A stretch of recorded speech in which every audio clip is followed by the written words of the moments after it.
destroy, but to fulfill. For truly I say to you, to Shamayim and earth pass, one jot or one tittle shall in no wise pass from the Torah, till all be fulfilled. Whoever breaks one of the least commandments and teaches men so, shall be called least in the reign of the Shamayim.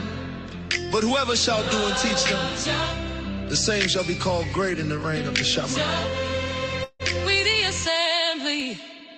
Let's go! If you never heard of Shabbat, let me share it plain. It is rested, it is joy, it is set apart gain. From sunset to sunset, we breathe and we pray. We stop all the buying and selling today. We sing and we read and we learn and we turn. Give thanks to Yahuah with hearts that burn. Not man-made change, not a burden to bear. It is gift, it is peace, it is covenant care. Open up the book, do not rush to fight. Let the scripture speak, let it flood with light. Lift your hands like leaves in the breeze. Can I get Bara Yahuah in the comments, please? Let that rhythm roll right where you're at. Drop room, Mamu Yahuah in the chat. Luke 23:54 to 56. That day was the preparation and the Shabbat drew on. The women saw the tomb and how his body was laid. They returned prepared spices and ointments, and they rested the Shabbat day according to the commandments. Let's go, we the assembly. Now one jot, now one tittle, his word stands never little. If heaven is above and earth is below, then Torah still speaks and the river still flow. Now one jot, now one tittle, truth cuts straight down the middle. Yahusha said it clear on the mountain so high, so we keep Shabbat and live Yahuah. Yeah. Don't believe us, fact check us. Don't believe us, fact check us. Let's go. To the ones who say the law is gone, let us sit with Shalom written on. Acts 13:14 to 15 tells, into Antioch on Shabbat the message dwells. They read the Torah and prophets aloud. Yahuah sat with the gathering crowd. Acts 13:42 to 44 again. The Gentiles asked for the next Shabbat then. The next Shabbat came, almost the whole city came near to hear the word of Yahuah with an open ear. So if you quote from Shahuah to make Shabbat fall, reach Yahuah with Shahuah and answer the call. Fight Paul with Paul, the mirror will show. He kept the Kodesh day, wherever he would go. Don't believe us, fact check us.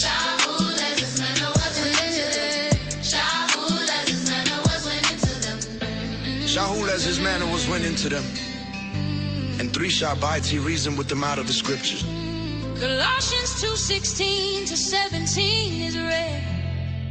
Do not let men judge you in food or in bread or in drink or in feast or in new moon or Shabbat. These are a shadow of the good that still tries. Romans 14:5 to 6 speaks of private days, personal fasts and devotions in many ways. Shabbat is command from creation, like blessed and said in the first 7 nights. Galatians 4:9 to 10 warns of pagan lines. Don't run back to weekend beggarly signs. Raise your hands high where the truth is at. Can I get room? Mamu Yahuah in the chat. Voices rise like waves on the seas. Can I get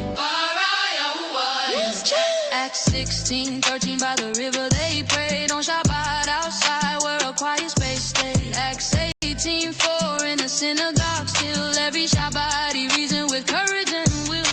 Acts 15:21 shows what we know. Moshe is read every city Shabbat in a row. You're not saved by works, we are saved by his love, by the blood of Yahusha, by the Ruach above. Rescued hearts walk the path of his way. Grace writes Torah.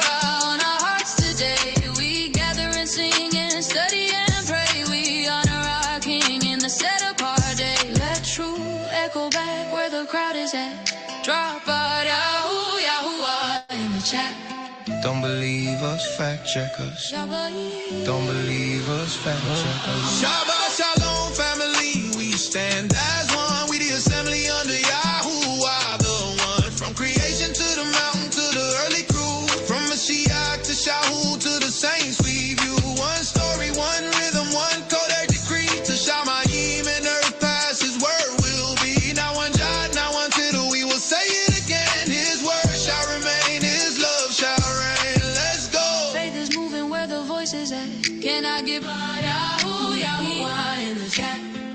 hearts unite, no turning back. His favor keeps rising like seas of peace. Can I get Ruach, Yahuah in the chat? Don't believe Yahuah, Yahuah in the chat. Don't believe us, fact check us.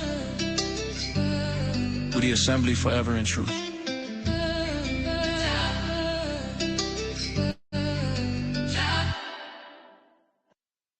Need better internet? Cox Internet has the... All right. Shabbat Shalom, everybody. I pray you all have had a blessed week this week. I know it's been pretty busy for me, but we're here to talk about the calendar today, all about Yahuah's Luminary calendar, kept by the sons of Zadok in the Dead Sea Scrolls. So good to see everybody here. So, before we begin, let me go ahead and say a prayer, and we'll jump right into it. Father, Abba Yahuah, we come to you in prayer to ask for your blessings and your guidance as we read and we study and we learn about your word and your calendar. Please help us to be able to present it clearly and easily so others may go and research it and study it out and see as well. And we thank you for this fellowship so very much, all the mishpacha here. It's all because of you, Father, that you have allowed us to come together and fellowship in your name, searching for your truth.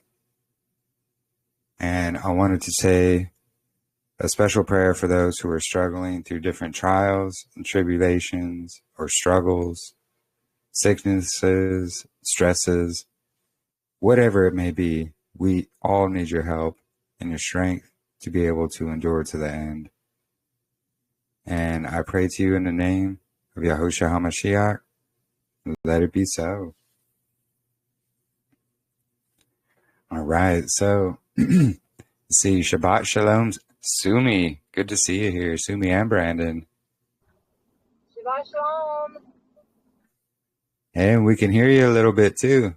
Awesome. Shabbat Shalom, Brother Micah, and all of Pacey House. Shabbat Shalom. Yeah, I'm out right now driving behind the U-Haul. And we have to buy gas today. I'm so upset about it. We have to buy it from the U-Haul. So, Well, and we're having to move today. So, sucks. But it is what it is. Shabbat Shalom.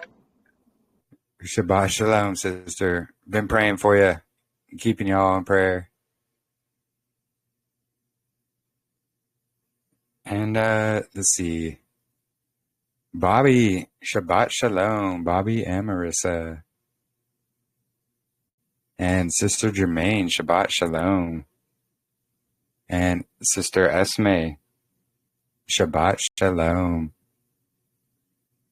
And Brother Michael, Shabbat Shalom. And Sister Lisa, Shabbat Shalom. We got Sister Miranda, Shabbat Shalom. Excited to meet you all next week. And then Sister Cheyenne, Shabbat Shalom.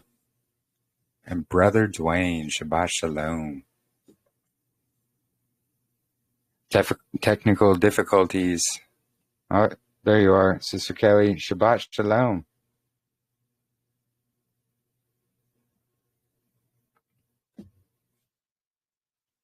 All right, so just waiting on a word from Marissa to see if she's ready or not.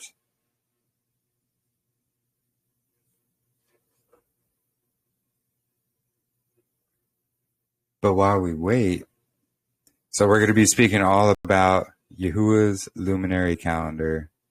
And this is verified all throughout Scripture, through the Dead Sea Scrolls. You know, per Ezekiel 44, you know, the sons of Zadok, they were ordained by Yahuah himself to keep the calendar and settle disputes about it. And their calendar, their exact calendar, was found in the Dead Sea Scrolls. And it lines up to match exactly what we see in the luminaries as well, that were also ordained to keep track of the calendar. So there's a lot of witnesses here, and it's really exciting because we will be actually tracking the equinox this coming week and hoping to do some live streams during the equinox tracking. So that's going to be fun, and everybody will, see how it's done as well, in case you've never tracked the equinox for yourself. And Shabbat Shalom, Marissa.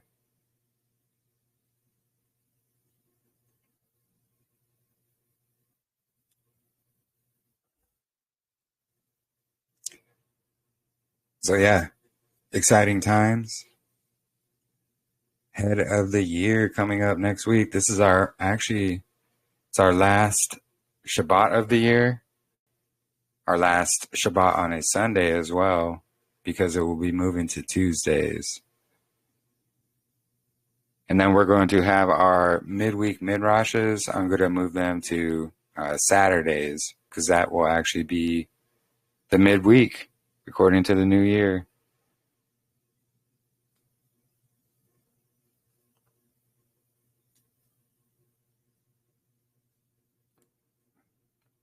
All right.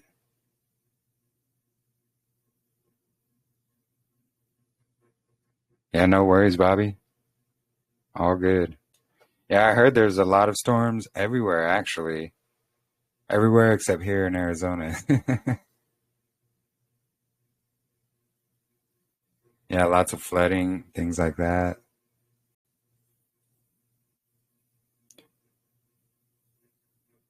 I think it's signs of the times, And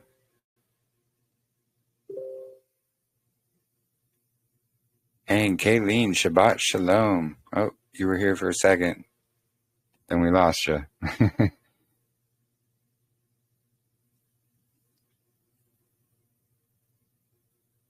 Anyways, yeah, are you all good there, Sister Marissa? Yeah. Perfect. Take it away, and we have done a prayer of protection and blessings for you as well, sister. Oh, thank you guys. Let me see if I can share my screen here. If it'll work this time. Hopefully it will. Yeah. Okay, awesome. Cool. Yay. Yeah, it didn't work that last time, remember? Yeah. Yeah. Well, praise Yahuah, it's working now.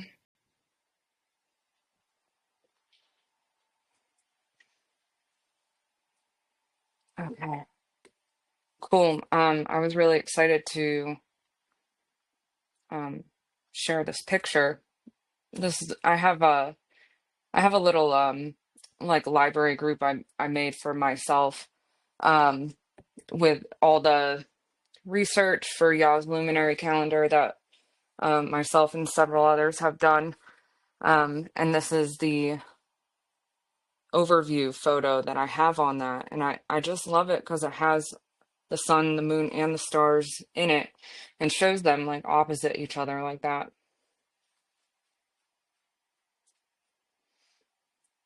Okay, so I know that I've spoken a lot about the nature of Yah, but I feel like this is such a key aspect or pivotal aspect into understanding and unlocking Yah's calendar in the sky.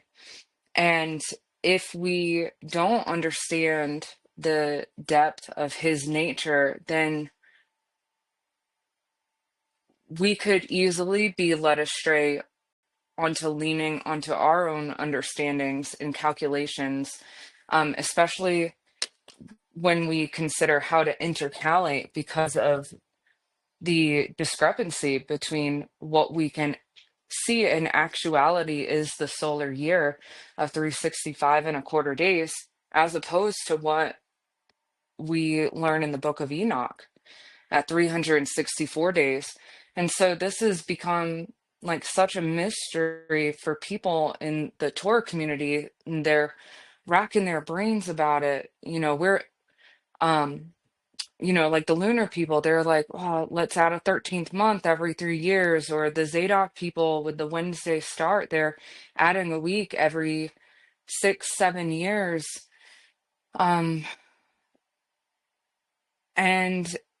I believe it's because they don't understand this key aspect, which is why I left this in the 101 presentation for today, because it is so deeply significant to understanding his calendar. And so we can see Yah's nature throughout all of his creation. There's patterns that we see in nature that resemble one another. So when we look at this tree trunk to the right here, it reminds me of a drop in, when you drop a pebble in the water and it reverberates the waves outwards from the center like that. It looks just like that tree trunk. There are different patterns that we can see in scripture, like we can see in this flower. And we'll see that in another slide coming up here as well. So it's because of this truth that we can see in nature that we know that the universe or the earth, at life itself, this is not from chaos. It was intentionally made. There is an author. There is a creator that thought of these things, because even we as humans, like, we're intelligently designed. This is not random. It's not chaotic. There's mathematical relationships to these patterns that are found in scripture. I'm sorry, in nature, and the repeating cycles that we see. From the movement of the luminaries to the arrangement of leaves on a plant, creation displays harmony, structure, and intentional design. And these patterns suggest that creation itself bears the signature of the one who sustains it. And hold on to that word, sustain, because that is also very significant. So one example of math in nature is this Fibonacci sequence. So the Fibonacci sequence is a mathematical pattern where each number is created by adding the two numbers before it. We can see this sequence in the spiral arrangement of this seashell. And we also see that in sunflower seeds, like in the picture before. We see it in pine cones. And we see it in the growth patterns of plants. Think about a fern. A fern is a large leaf made of a bunch of little fern leaves. And so these proportions allow organisms to grow efficiently while maintaining balance and access to light and nutrients. The repetition of this pattern across living systems reflects a consistent structure guiding natural growth. And so this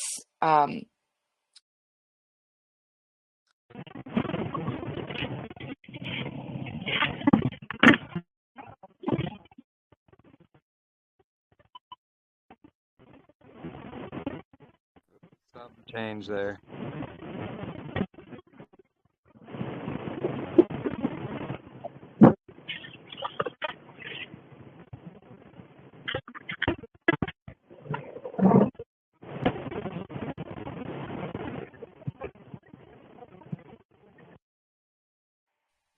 Gotta love that Bluetooth, huh? When it automatically yeah. connects.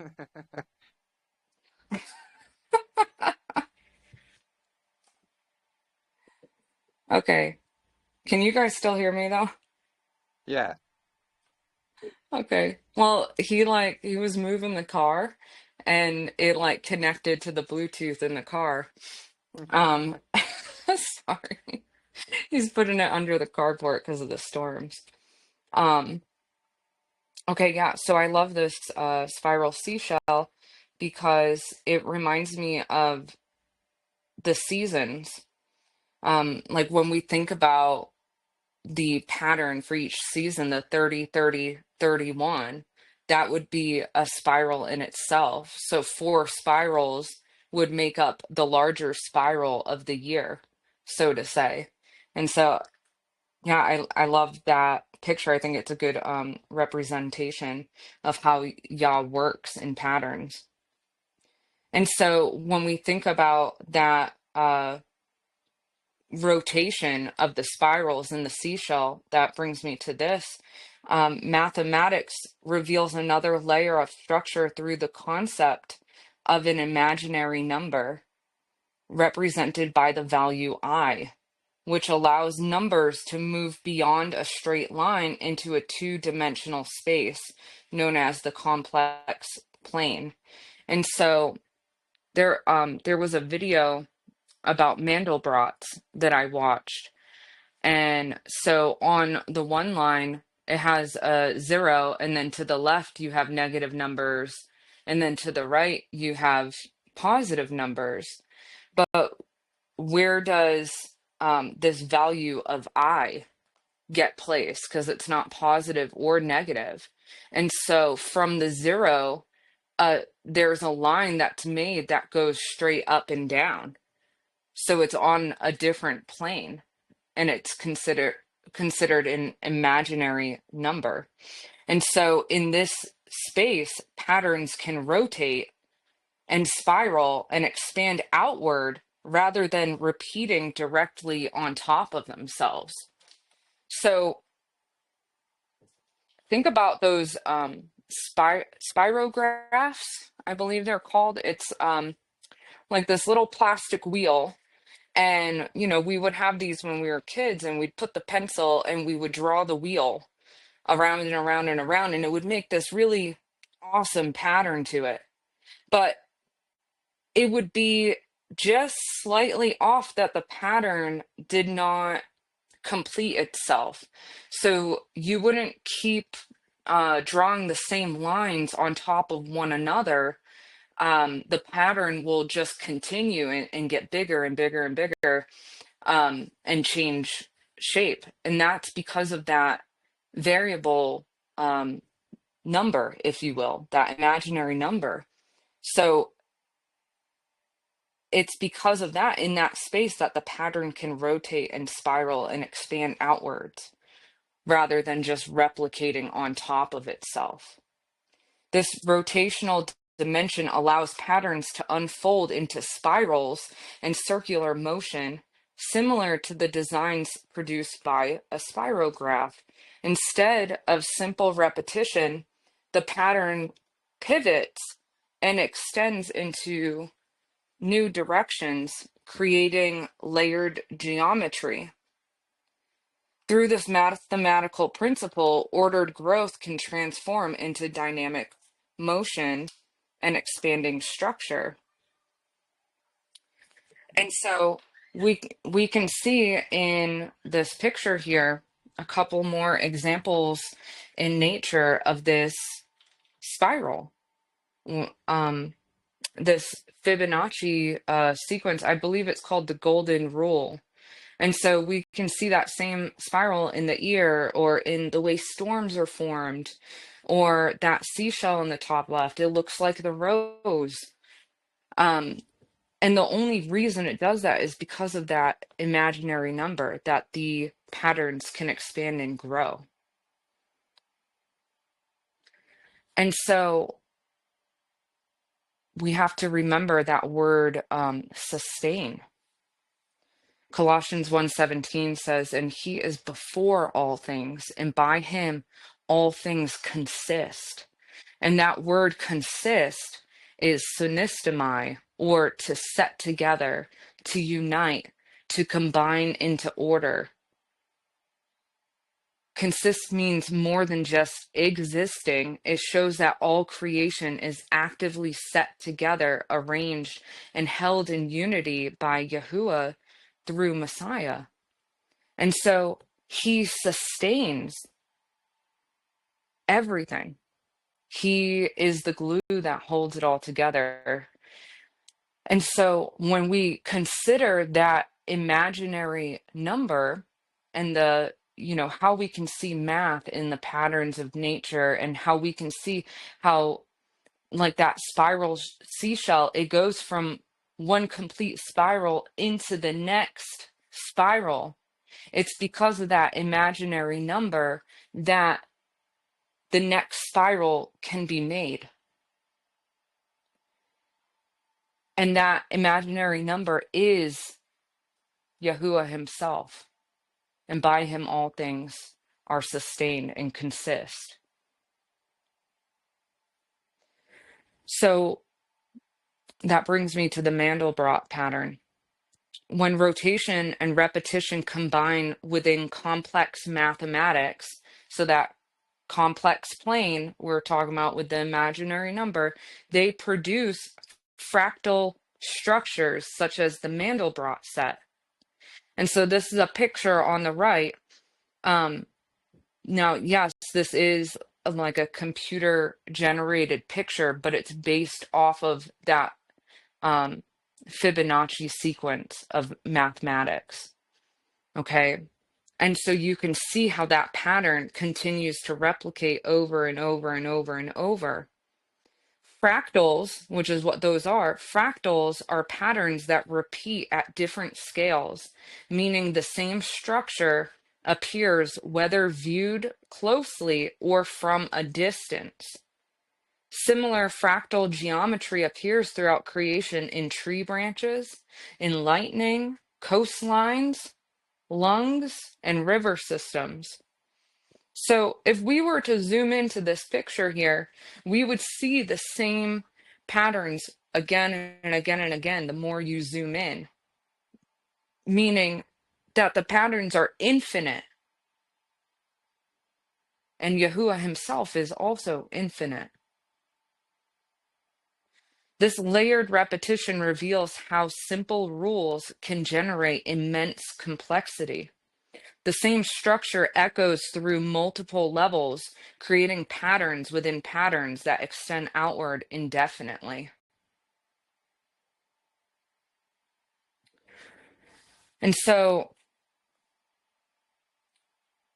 that brings me to the toroidal field of the earth. And so we know that the earth has an electromagnetic field to it, with the positive and the negative charge. And that's how the luminaries are suspended in the ionosphere, because they are plasma. And plasma is that fourth form of matter that's generated between the two poles. Beyond structure and pattern, creation also reveals systems of continuous flow. Both the earth and living organisms appear to organize energy in toroidal patterns, where energy moves outward from a center and returns inward again. And so we can see that in the top left picture there with the heart. The heart is a vortex that generates a toroidal field, an energetic field around us. That is our proverbial bubble, if you will. The Earth's magnetic field forms a toroidal structure surrounding the planet. Sorry, planet, guys. Surrounding the circle of the Earth, protecting life and guiding charged particles. Similar field patterns appear in the electromagnetic activity generated by the human heart and nervous system. These circulating fields represent self-sustaining systems in which energy continually moves, renews, and maintains balance. And so we can see Yahuwah's nature in the earth, in all of his creation, and then also within us. And if you think about it, this toroidal field, this electromagnetic field, this is an like an essence that is unseen, but it is through the things that are unseen that the things that are seen are made manifest. We cannot see Yah, but we can feel him. And we can see the evidence of him in his creation and within us.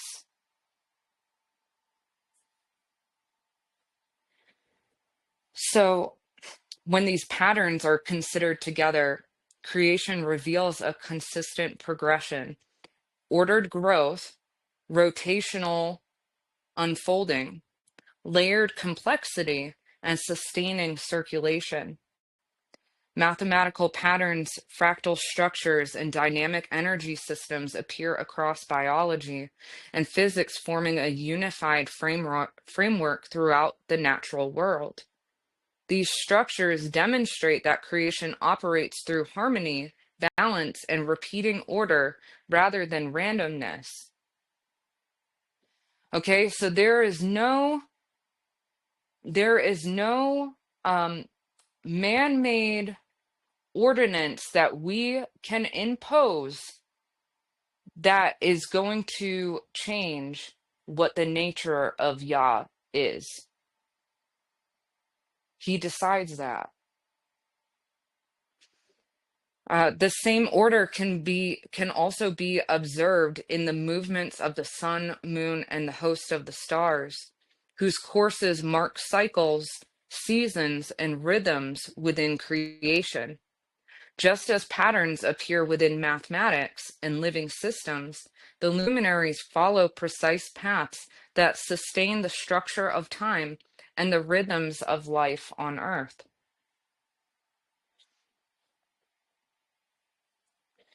In the Wisdom of Solomon, we read, "It is he who gave me true knowledge of the forces of nature, what the world is made of, how the elements behave, how the calendar is determined by the movements of the sun, the changing seasons, the constellations, and the cycles of years." That's interesting, the cycles of years.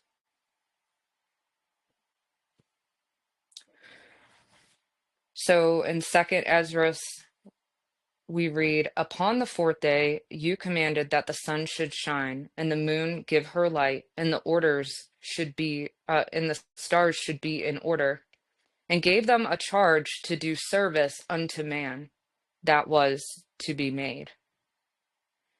And so, specifically that verse 46, the luminaries were given a charge to do service unto man, beginning on the 4th day of creation.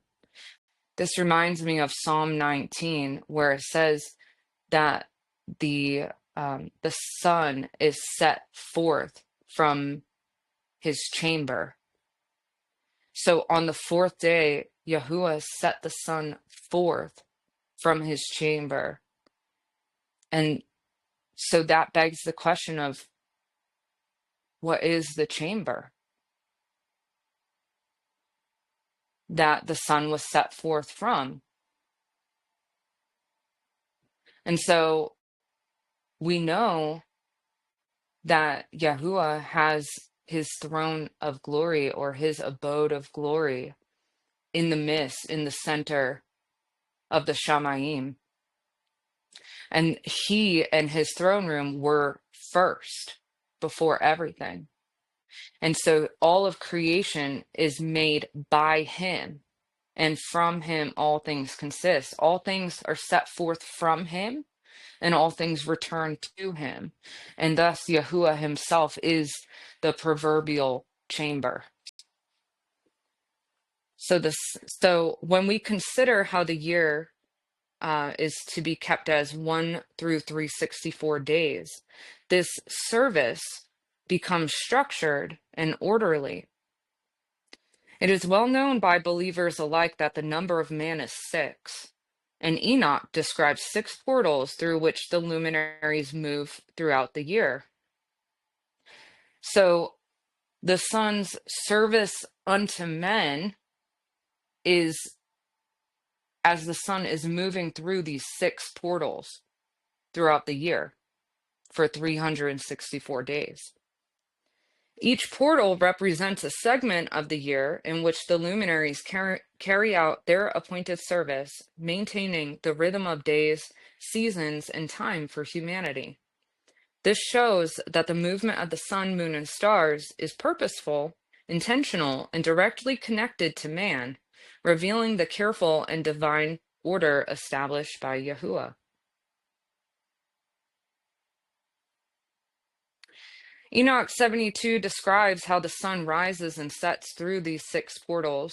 The length of day and night changes systematically. Early portals correspond to spring, middle portals to summer, latter portals to autumn, and the final portals to winter.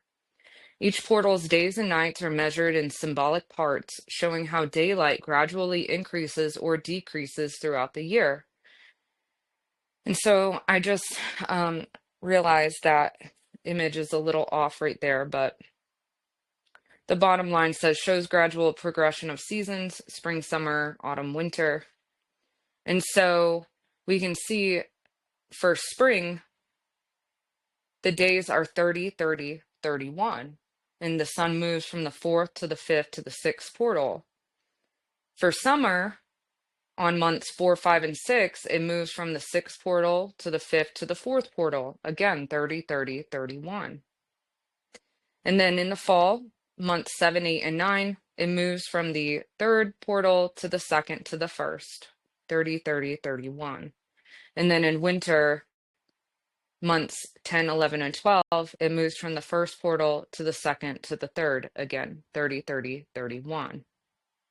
And so 30, 30, 31 times 4 is 364 days, and the whole year is complete. Enoch 2, 1 through 2 says, "Observe ye everything that takes place in the heaven, how they do not change their orbits, and the luminaries which are in the heaven, how they all rise and set in order, each in its season, and transgress not against their appointed order. Behold ye the earth, and give heed to the things which take place upon it from first to last, how steadfast they are, how none of the things upon earth change, but all the works of Elohim appear to you. Behold the summer and the winter, how the whole earth is filled with water and clouds and dew and rain lie upon it." And so this chapter and verses, these are significant because oftentimes when people do calendar research, and they come across something that they don't understand, specifically with intercalation, these people will tend to claim Enoch 80. And so, when it says like the moon will not appear in her time or something. But then we also see in Enoch 2 here that they do not change their orbits. And so do those two scriptures cancel each other out, or is there truth found in both of them? And so I'm a firm believer that the research should continue, rather than somebody claiming, Enoch 80, and so they don't appear in their time, and so this is off. And so we have to rely on our own methods of intercalation to make his calendar make sense. Is Yahuah not the same yesterday as he is today, as he will be tomorrow? Of course he is.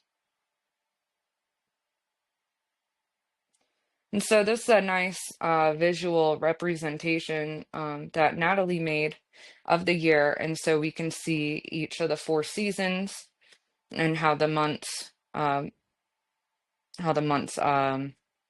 rotate.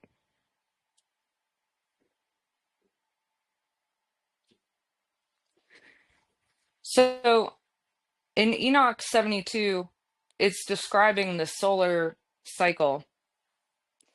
And specifically in verse 5, it says that the sun goes down from heaven, returns through the north in order to reach the east to begin its circuit again. This day is the starting point of the sun's yearly cycle and ensures regular seasons, consistent days, and a balanced calendar. And so I've gotten this a lot where someone will say, well, this is talking about the northern quarter, how the sun rises in the east and sets in the west. And so it returns through the north in order to go back to the east. And so there is a northern quarter, but there are also 3 parts to the north. And so I cover that pretty extensively in the Fabric of Creation series, part 1, to describe the differences and how both what they say and what I'm about to say are simultaneously true. And so we have to, actually that makes me think about that imaginary number and complex math, because we have the linear line or horizontal line, but then we also have the vertical line. And so it's the same way with north. There is a north that's on that horizontal line, but there's also a north that's on the vertical line. There's a northward above us, and then there is a north in the center of the earth. So there's a few different understandings here of north as found in Scripture. I can't make this up. And so Yahuah's set apart place in the north, positioned in the midst of Yasharel, is a location where the passing away of days, seasons, and years can be observed in a unique way.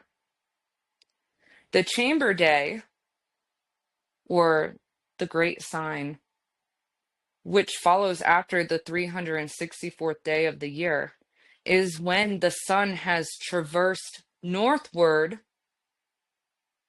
in order to reach the east. So when I say northward, I'm talking about the northern half of the analemma here. A solar analemma is a figure 8 shaped path traced by the sun in the sky when observed from a fixed location at the same time each day over a year. So the angle of this analemma will change depending on your location on the earth. And so, for example, anyone who is more south, and I'd consider Australia to be more south, this analemma will be very angled because north is the center of the earth. And so if you're on the outer edges, you can see how the sun's path would make an angled analemma like that. Whereas if you were, directly below it, then it's going to make this vertical analemma instead. And I have another picture of that in an upcoming slide, so I'll come back to that. Isaiah 46:10 says, I make known the end from the beginning, from ancient times, what is still to come, saying, my counsel will be established, and I will accomplish all my purpose. And this is a fragment found in the Dead Sea Scrolls. It says, in the course of seasons, in their order, by their signs for all their dominion, in the order established through God's mouth, and through the witness of what is. And this will be, and nothing more. Besides it, there is no other, nor will there ever be another. For the God of knowledge has established it, and no one else with him. And so, the course of the seasons in their order is established through Yah's mouth. So he sets the luminaries forth from his chamber to do their service unto men for 364 days. And so that brings me back to that imaginary number and the requirement of it in order for time to be linear and move forward and grow. There has to be that pivot joint, if you will, in order for the next spiral to begin. Also brings me back to Wisdom of Solomon, where it says the cycles of years. There would not be a 1 year separated from the next, one spiral separated from the next, if there was not that chamber day or that pivot point in the pattern.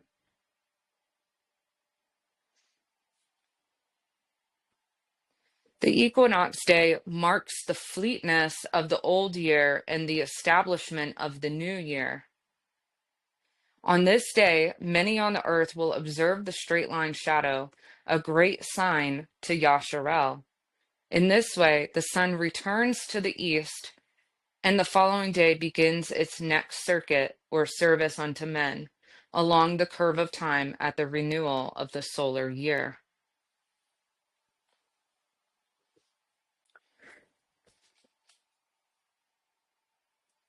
So, on the 364th day of the solar year in the north, the sun reaches a precise position half above and half below the horizon.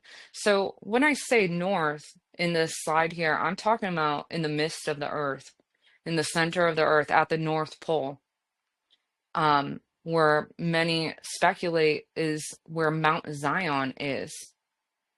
And we speculate that with reason because scripture tells us Mount Zion in the midst of the earth, in the center of the earth.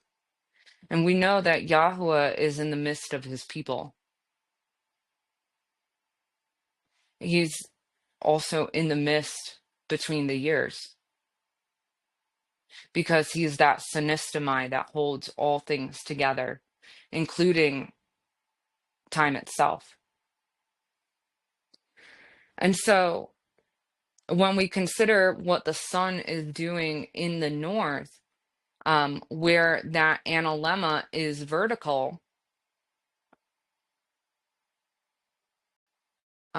we can see a specific point in its cycle that it is then seen again over the horizon line. So for 6 months out of the year, the sun is not seen and it's below the horizon.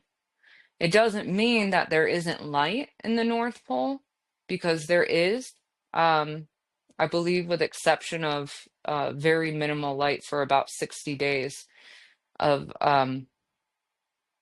the year, which makes sense when it's at like the very opposite end of the like spectrum of portals, if you will. So I believe that would be portal 1. So that is when the sun is lowest in the sky, and that's why it's so dark in the North Pole.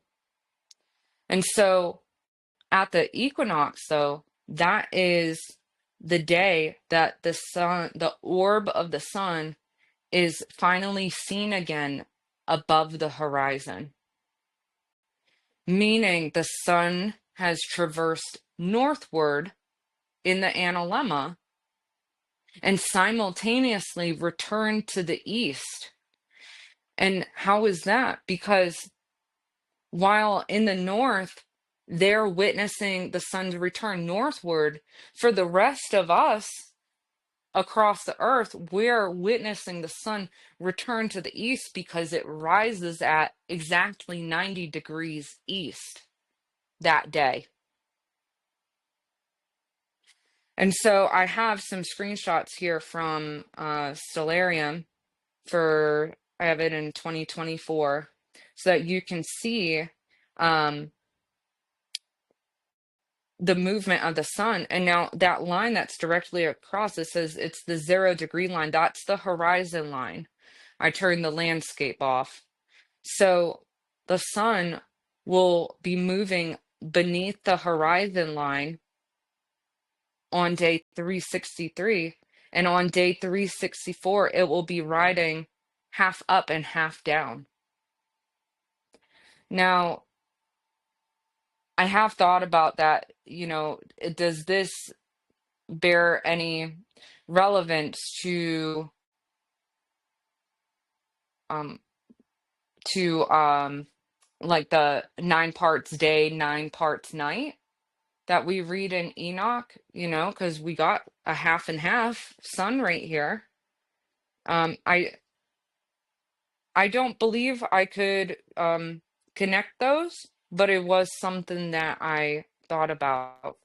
And I will describe those 9 parts day, 9 parts night a little bit later in the presentation here. Now, so if we look on the right where it says the great sign, this is our equinox day where the sun is now completely above the horizon. It has traversed northward and returned to the east and is creating that straight line shadow.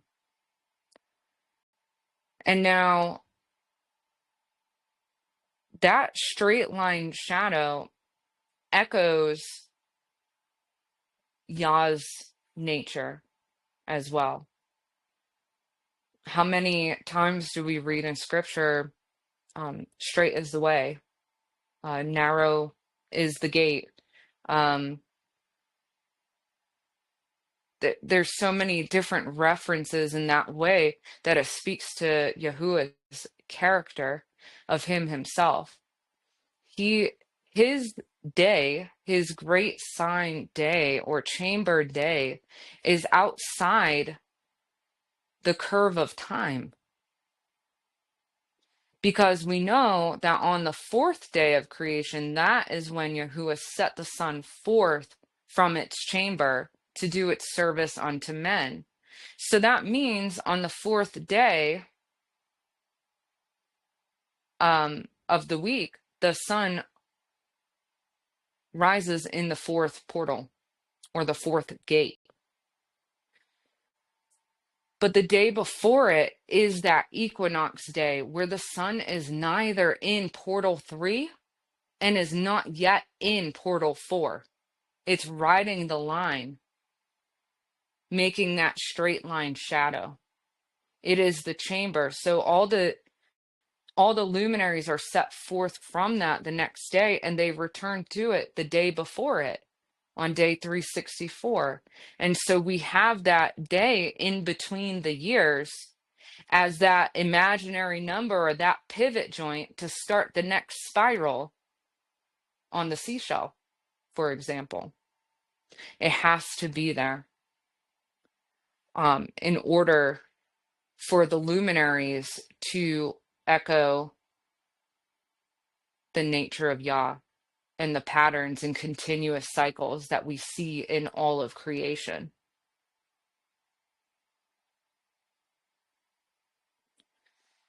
So this was a visual that I made to show the years. And so on the left, we can see Yahuah himself or with that emblem. And then we have, because he is before all things. So he is first. And then we have day 1, 2, and 3 of creation. But the sun, moon, and stars were created on day 4. And so when we think about the cycles of time or the patterns of time, all of that began on day 4. And so that is where our spiral begins. Our service unto men begins on day 4. And so you can see the black spiral starts there, day 4 of creation, day 1 of the week. And now we read in scripture, um, Yahuah teach me how to number our days. And so we are told to number our days 1 through 364. And so on this black spiral, it will go 1 through 364. And you'll see on the very last week, day 362 is day 1 of the week. Day 363 is day 2 of the week. Day 364 is day 3 of the week. And the year is completed. The day after that is that straight line shadow. So all the days, seasons, and years has now passed away in the north in Yahuah's chamber, and then are set back out the next day on day 4 of the week. Is now day 1 of the year. Again, is now back on the curve of time. It is not insignificant to see how on the straight line shadow day, the sun makes this straight path, but the day before it, its path is curved, and the day after it, its path is curved. So it's showing the ending of one year and then the beginning of the next. And Yahuah himself is the one dividing the years, but simultaneously holding the cycles of the years together.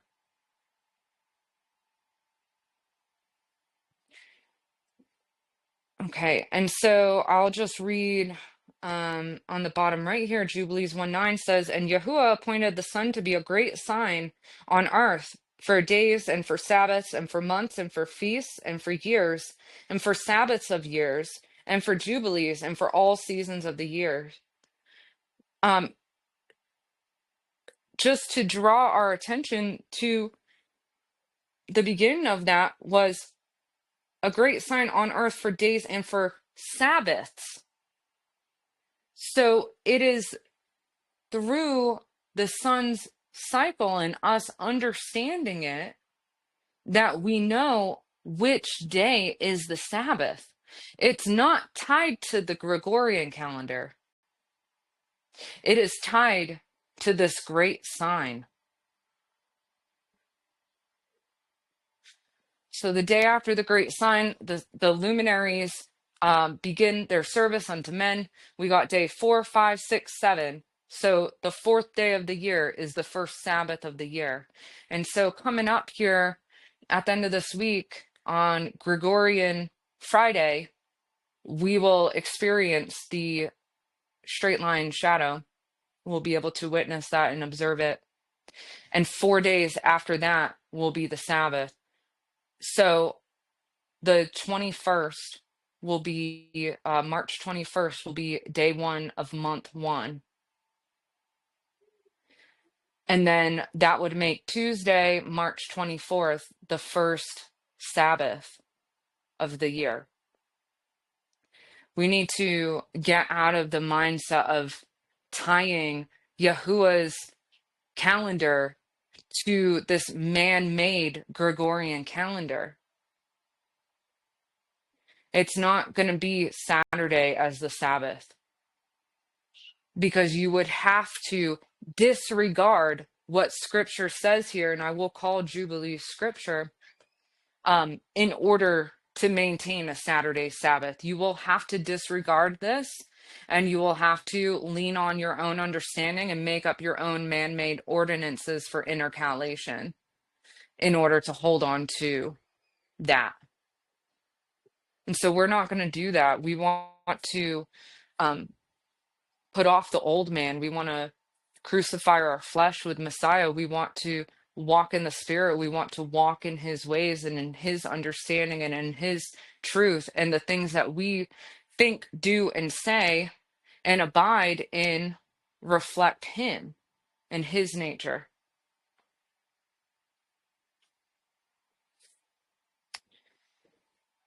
Every good gift and every perfect gift is from above, coming down from the Father of lights, with whom there is no change nor shadow of turning. Deuteronomy 11:12 says, a land which Yahuah your Elohim looks after. The eyes of Yahuah your Elohim are always on it, from the beginning of the year to the latter end of the year. The sun makes one full circuit across the sky every 24 hours, creating a single solar day. However, the Gregorian date at any moment depends on where a person is located along that circuit. Understanding this makes it entirely possible for Yah's people to worship him on the Sabbaths and the feasts, united at the same moment within the same solar day. So that means that there is a starting point for the sun's 24-hour circuit revolving above the circle of the earth. And so the question was asked, well, where is the beginning of that? And so I often hear from other tribes who research the calendar that the East is first. And yes, that is true in considering the quarters that the sun moves through. And so I went looking for when the straight line shadow is going to occur for every time zone across the earth in order to put this picture together. So this entire picture altogether is one solar day. And I actually, I was looking at this earlier and thinking to myself how interesting this is, that the date, like, it moves from right to left, like Hebrew is written, where, like, in our, Western mindset, we think of everything left to right, but it's not so. The sun does begin in the eastern quarter. And so if we look all the way to the right, we can see India there. And then to the left, by only 3 time zones, we have where Israel is. So this is the eastern quarter beginning right here at India. So Israel is in that eastern quarter where the sun's 24-hour solar day begins. However, this is not what they teach us with regard to which quarter is first and which one is last and everything. And it's not how they they don't reckon all of these on the same Gregorian date. They actually split it near Alaska, right there where that black line is going down. That's where the powers that be have decided to split the dates, their Gregorian dates. However, the sun does not lie like man can, because the sun is set forth by Yahuah himself. And so the straight line shadow will be seen on March 20th for everybody on the pink side of this graph. And it will be seen on March 21st for everybody on the purple side of this graph. And so the dates at the top are the day 1 of month 1 of this coming biblical year, as seen on the Gregorian calendar. And so what this means, like, just to translate it to actuality here, we have our dear sister Jermaine and brother Lachlan, who are in Australia. Well, when it's Shabbat for us on Tuesday, March 24th, we'll be gathering at the time that they are waking up in the morning on Wednesday, March 25th. 5th. But we are all experiencing these same daylight hours, if you will. And so even though the Gregorian date will be different for them in Australia, we are still experiencing the same solar day together and celebrating Shabbat together and the feasts together and everything. It doesn't matter what the Gregorian date says. As long as we understand Yah's calendar from this perspective of when we see that great sign, the next day begins our year. And that's what's going to keep us united together across all 4 quarters of the earth in celebrating his days together.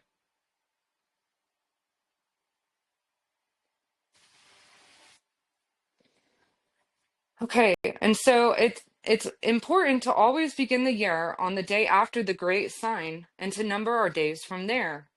We can see when the true leap year occurs in the north because there will be a second day that the sun is on the horizon line.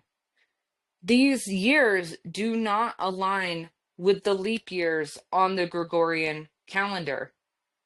So just like those Gregorian dates are misconstrued, the leap years are also misconstrued. So we cannot trust man to tell us the truth. There is a scripture that says, it's for Yahuah to conceal a matter and for kings and priests to search it out. And so when we dive deep into this research and trying to understand the luminaries, the truth will be revealed to us. We can't take verbatim what we find on timeanddate.com to be the truth, because it's not. And so, all right, so in the north, again, back to the North Pole, the midst of the earth, which is the only place we're going to see this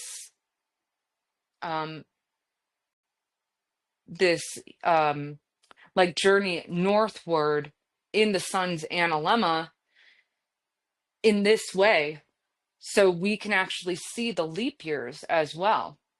And so on the leap year, so day 364, actually this is coming up because it says 2026, okay? So on the 18th of March, that's our day 364, the sun is on the horizon line, is visible in the north, but the next day it's still on the horizon line. So it's on this horizon line for 2 days in a row, and the sun has not traversed northward until the next day, which is March 20th, which is Enoch 72:5. So that has not occurred until the 20th. So this is a leap year. And so because the years don't align with the leap years on the Gregorian calendar, it appears as though we have like a 2-year cycle where the year is going to begin on March 20th. On March 20th for 2 years, and then on March 21st for 2 years. And it's only like that, again, because the leap year is not aligned with the Gregorian calendar, and the Gregorian calendar will add that February 29th on one of the years, which is why it doesn't make like a 3 years, it's one date, and then 1 year, it's the next date. And so here's a visual of what I'm talking about here. So on the 364th day in the north for 2026, we can see that March 18th. And then I have the Son of Man as a label for the leap years. And so these terms, Son of Man and Head of Days, I originally adopted from Dustin Hoffman, who has his own speculation as to why there's a leap year. And he ties that to Yahusha himself.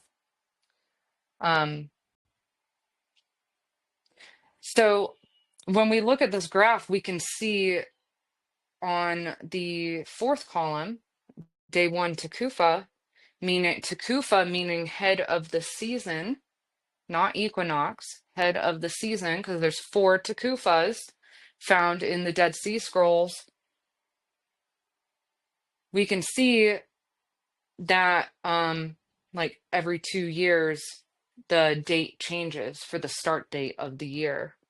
So for 2026 and 2027, day 1, month 1 is March 21st.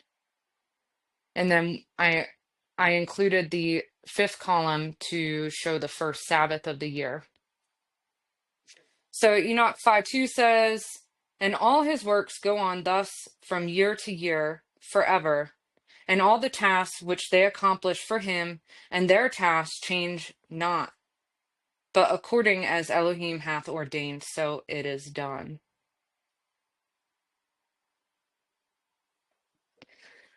This is a lovely visual created by Natalie, showing all of our months of the year, and she did not fill it in with the Gregorian dates, so that this could be a general template that you would be able to do. And so we can see in the top left and bottom right corner this great sign, this spring equinox, this head of days or chamber day, this day that represents and honors Yahuah himself outside of the curve of time. And again, it needs to be there for these cycles of years to continue forward, to move forward, for the pattern to grow and transcend.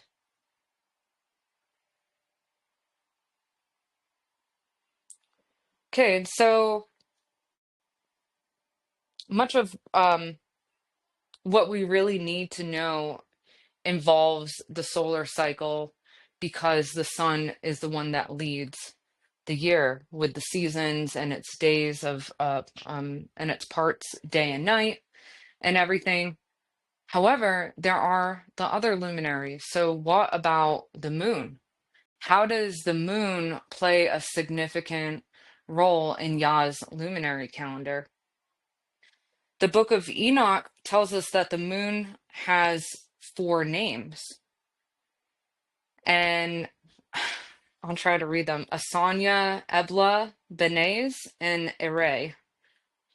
Observing the moon's stations over 13 Sabbaths at a time may reveal patterns that correspond to the 4 seasonal quarters of the year. These names and cycles reflect the moon's role in bearing witness to seasonal order rather than setting the year itself. The sun remains the primary authority in marking the year, with the moon providing a secondary, supportive testimony to the progression of seasons. And I find this interesting because for those of us who have read the book of Enoch, the sun actually has 2 names. I find that interesting when we consider the northward portion of the analemma and the southward portion of the analemma.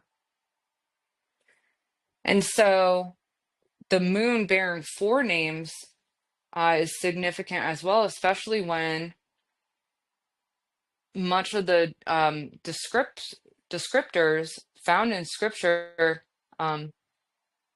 talks about the moon as being significant with regard to the seasons. Now, it's not a determiner, as I said, but it is a marker. And if I could paint a picture for you guys here for a minute, when we consider the sun is akin to the highway. You know, we think of the road. You know, how long is the road? How far does it travel? Whatever. The road is not going to tell us that until it comes to its end, you know, till it dead ends. However, alongside the road, we have the mile markers of the highway that essentially tells us how far the road has gone or traveled. And so it's a witness to its span or its length, but it doesn't determine its length. It's measuring it. So, all right, so Jubilee 627 says, and they were raised into the tablets of heaven, 13 Sabbaths to each, from one to another, their remembrance, from the first to the second, from the second to the third, from the third to the fourth. And all the days of this commandment are 52 Sabbaths of days, and the whole year is completed. So 52 Sabbaths of days is 7 times 52. And so we get 364 days. And within that, there's 13 Sabbaths to each season.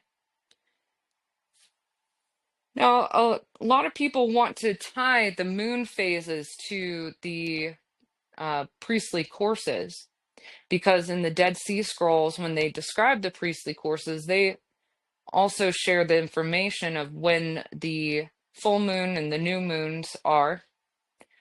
Although that's been speculated too, as either is that author's insertions or not, whatever. But that's why people will often tie the moon phases to the priestly courses. The rotation of the priestly courses, with priests changing duty at each Sabbath, may have aligned with the moon's stations, suggesting that the moon's movement through its appointed stations could have served as a visible sign supporting their service. The 13 Sabbath cycles, together with the orderly rotation of the priesthood, provide a second witness for each season and reflect a unified calendrical pattern. This understanding does not overrule the sun in Yah's luminary calendar, but presents the moon as an additional witness, working in harmony with the greater light to testify to the appointed order of time. And now, when I say lunar stations, I'm talking about the moon's position in the sky amongst the backdrop of the stars. And so the moon has 3 different aspects to it. One of the aspects of the moon is the photoperiods or the phases. And people typically stop there as to thinking that that is the moon's great significance. And that's what it does. And because it moves through these phases in 29 to 30 days, that must mean that the moon determines the months. But that's not so. The moon has several aspects to it. The other aspect that I find to be the most significant one is the lunar stations. And it is also significant per the Dead Sea Scrolls, because they've recorded a whole year of the lunar stations. So meaning which constellation the moon is in front of. Could that be why the priest felt it significant to mention when the full moon or the crescent moon was with regard to the priestly course?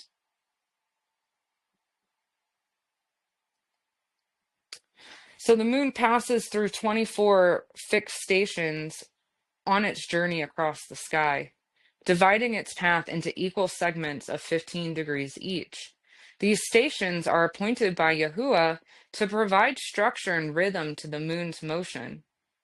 As the moon moves from one station to the next, it bears witness to the orderly progression of time and allows us to see a consistent pattern in the heavens, reflecting the established order of the year.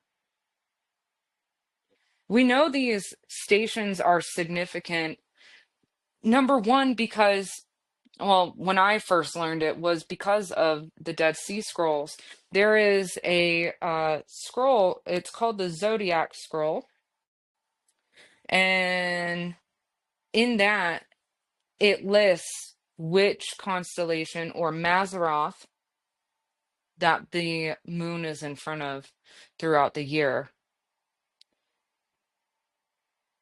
But then we also read in Enoch 74, it says, and the year is justly finished in accordance with their stations and the stations of the sun,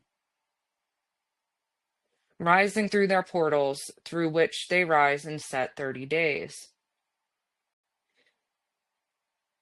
So that's interesting too, because if there weren't a separation and understanding of these stations, it would not have been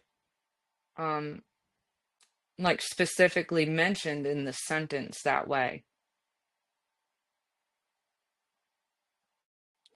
So after 10 complete revolutions through the 24 lunar stations, the moon completes roughly 273.2 days, which corresponds to 3 91-day solar seasons. The intercalary days, along with the head of days, act as mile markers along this lunar path, confirming the proper counting of days and the alignment of lunar and solar cycles. These mile markers serve as fixed points in the year, showing the precise timing of the seasons and ensuring the moon's journey reflects the structure of the solar year. And so to the left, this is a screenshot of the notepad I did on my phone here. In researching what the lunar station is on the seasonal intercalary days and also on the head of days. And so from studying the station patterns, two key truths emerge. The head of days, or equinox, aligns with the winter intercalary day, meaning the Mazzaroth that the moon is in front of on the day of the equinox will be the same Mazzaroth the moon is in front of on the winter intercalary day. The summer intercalary day aligns with the spring intercalary day, the 364th day of the year, when the sun completes its stay in the third portal as described in Enoch 72. And so we can see, I'm looking at the bottom section for 2026. On day 91 of the year, which is the summer intercalary day, the moon will be in front of the constellation Leo, or the lion, whichever you prefer. Likewise, on the last day of the year, the moon will be again in front of Leo. So when we read Yahuah teach us how to number our days, is it just teach us how to count from 1 through 364? We can all do that. But it definitely goes 360, 361, 362, 363, 364. That is how we count. And when we count that way, the moon is a witness to the order of the year, to the counting of days. So by the time we get to day 364 and that moon is in front of Leo, we're going to say, yep, I know my counting's not off. I didn't miss a day here or there. It's definitely day 364. And so I wanted to include at least one of these slides on the visual of the lunar stations for you guys to see. So this is for this coming biblical year. On the left, on the head of days or the equinox, we can see the moon is in front of the fishes or Pisces. Likewise, on the winter intercalary day, on the next screenshot over, we see the moon in the same spot in front of Pisces. And then for the summer intercalary day, we can see the moon in front of Leo or the lion. And then likewise, on the 364th day of the year or the spring intercalary day, we see the moon in front of Leo again. And so this is how the moon can be a mile marker on the side of the road for the highway, which is the sun.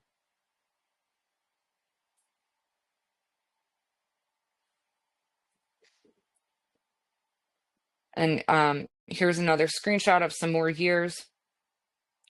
I put this together. I had 20 years in a row that this is true, that the moon is a witness in this way. By following the moon's stations and observing the intercalary days, we can see how the moon functions as a second witness to the year and its seasons, independent of the photoperiods of the lunar months. So it has nothing to do with the moon phases. Its consistent movement confirms the order of the days and the progression of the seasons. The moon stands in its appointed stations, bearing testimony to the rhythm of Yahuah's timepiece, showing that even though it does not rule the year, it faithfully reflects the structure and timing of the solar year and the sequence of the seasons. So we can also see the seasons in the stars. Polaris, the North Star, stands fixed at the head of the northern sky. Across the course of the year, the Big Dipper shifts slowly in the sky. For example, in one season, the bull may be near the horizon at nightfall, while in another it appears overhead or on the opposite side of Polaris. By observing this shift, the ancients could determine which season they were in, tracking the year with the movement of the stars as witnesses. And now, all of these little pieces by themselves would not prove to be significant the way that they do when we consider them all together. However, when we think of that example of being stranded on a desert island, how are we going to know where we're at in the year? These are all different witnesses that could tell you the answer to that question. And so, yes, I would be able to tell what season of the year we're in by, after nightfall, looking at where the Big Dipper is in relation to the North Star. I would also be able to tell which month we are in based on what constellation the full moon occurs in. And why that is because the full moon will always be opposite of the sun. And so in having knowledge of what the 12 Mazzaroth are, when you see which Mazzaroth the moon is in, the full moon is in front of, that means the sun is opposite it. And the 12 Mazzaroth give us our months. And it's about the one that the sun is in that shows us what month of the year we're in. The moon will be opposite of it. The full moon will be opposite of it. And why do I bring up the full moon? Well, why couldn't you just go by the constellation the sun's in front of? Well, because the sun is too bright and we can't see the stars behind it when the sun is out. So that's how we can know is when we look at that full moon, what constellation it's in front of. Okay, so now we know the solar month we're in. Okay, so that kind of digressed a little bit, but I'm adding some information here and there that was included in the Fabric of Creation series that I did not put in here because this is just meant to be a 101 for us. So when we read Jubilees 12, it says, in the 6th week, in the 5th year thereof, Abram arose and sat in the night at the head of the 7th month, so that he might observe the stars from the evening to the morning, so that he might know what would be the character of the year with regard to the rains. And he was sitting alone and observing. So we can see here that it was significant and important for our ancestors to observe the stars and what they were doing and where they were, the locations of them. So a heliacal rising happens when a star reappears in the eastern sky just before sunrise, after being hidden by the sun's glare. This first morning appearance marks the star's return to visibility in the yearly cycle. Ancient peoples watched these risings to track time and seasons. In Yahuah's design, the stars witness to the appointed times, and their heliacal risings act as natural markers within his calendar. So we read about the star leaders in the book of Enoch, and they are for the 4 portions of the year. And so looking at the intercalary days throughout the year and the heliacal rising on those days, these 4 stars stand out significantly. And I got the names of these stars specifically from a couple of other calendar researchers in other tribes.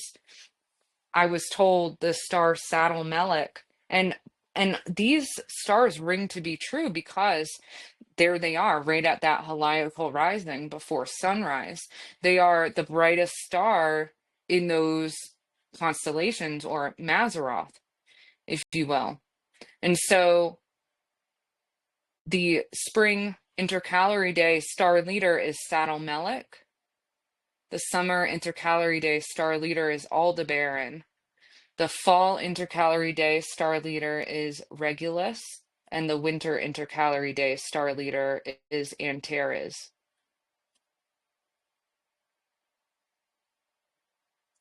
The sun is appointed 12 stations along its yearly path, known as the Mazzaroth, which divide the heavens into 12 portions corresponding to the months of the solar year. As the sun moves through the Mazzaroth from one station to the next, its position bears witness to the progression of time and the completion of each solar month. The fixed stars do not rule the year, but stand in their appointed places as signs, forming the backdrop against which the sun completes its circuit, much like the numbers on a clock stand in place to witness the passage of time without causing it. So it's the backdrop. And so the stars move very gradually. You may not notice the difference in position from one day to the next, but you would notice it from the middle of the month to the end of the month, or the middle of the month to the beginning of the month, because it is a 30-degree range in the firmament, which is very broad if you think about it.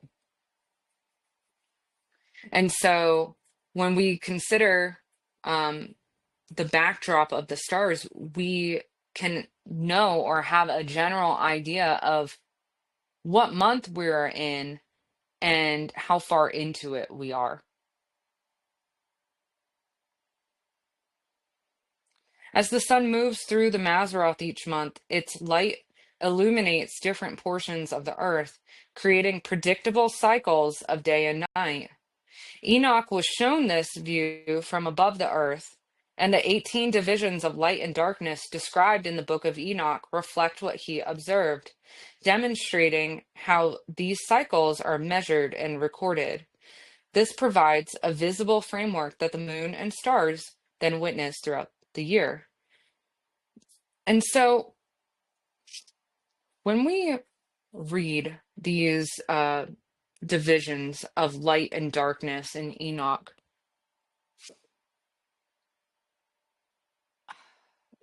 it is a common misconception to look towards what day the equilux occurs on.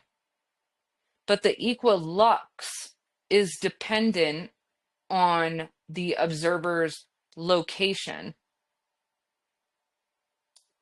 And so here in Missouri, I could have a different equilux day than Jermaine in Australia. And Jermaine could have a different equilux day there compared to in Jerusalem, Israel. And so oftentimes people will look at when that equilux occurs in Israel, not considering that the equilux is dependent on atmospheric lensing and light refraction, the distance of the location based on the distance of the sun. But Enoch was taken above the earth when he saw these divisions of light and darkness. Consider the face of the moon. When we think about the parts covered and uncovered of the moon, when we think about the phases, when it's a half moon, half of it's dark and half of it's light. With the sun is the same illuminating fire throughout the whole year, and to your naked eye, you will not notice the difference in parts of light in the sun by looking at it. It'll blind you. You don't want to look at it. So what was Enoch seeing? Enoch was taken above the earth. He was looking down on the circle of the earth and watching the luminaries rotate above it. And as the sun is moving around and around, it's taking this range of light with it. And the rest of the earth would be darkness. And so on this day of 9 parts darkness, 9 parts light, that means the sun was illuminating half of the circle of the earth. That is a visual none of us will ever see, because we are not Enoch. And Yah has not taken any of us above the circle of the earth like that, for that view. So this visual representation is to show that to you guys. And I know, I'm sorry that it's a globe. But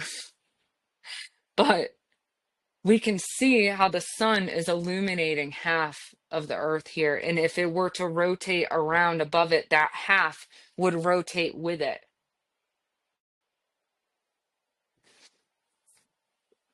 And so that's what these divisions of light mean, not when is the equilux in Jerusalem.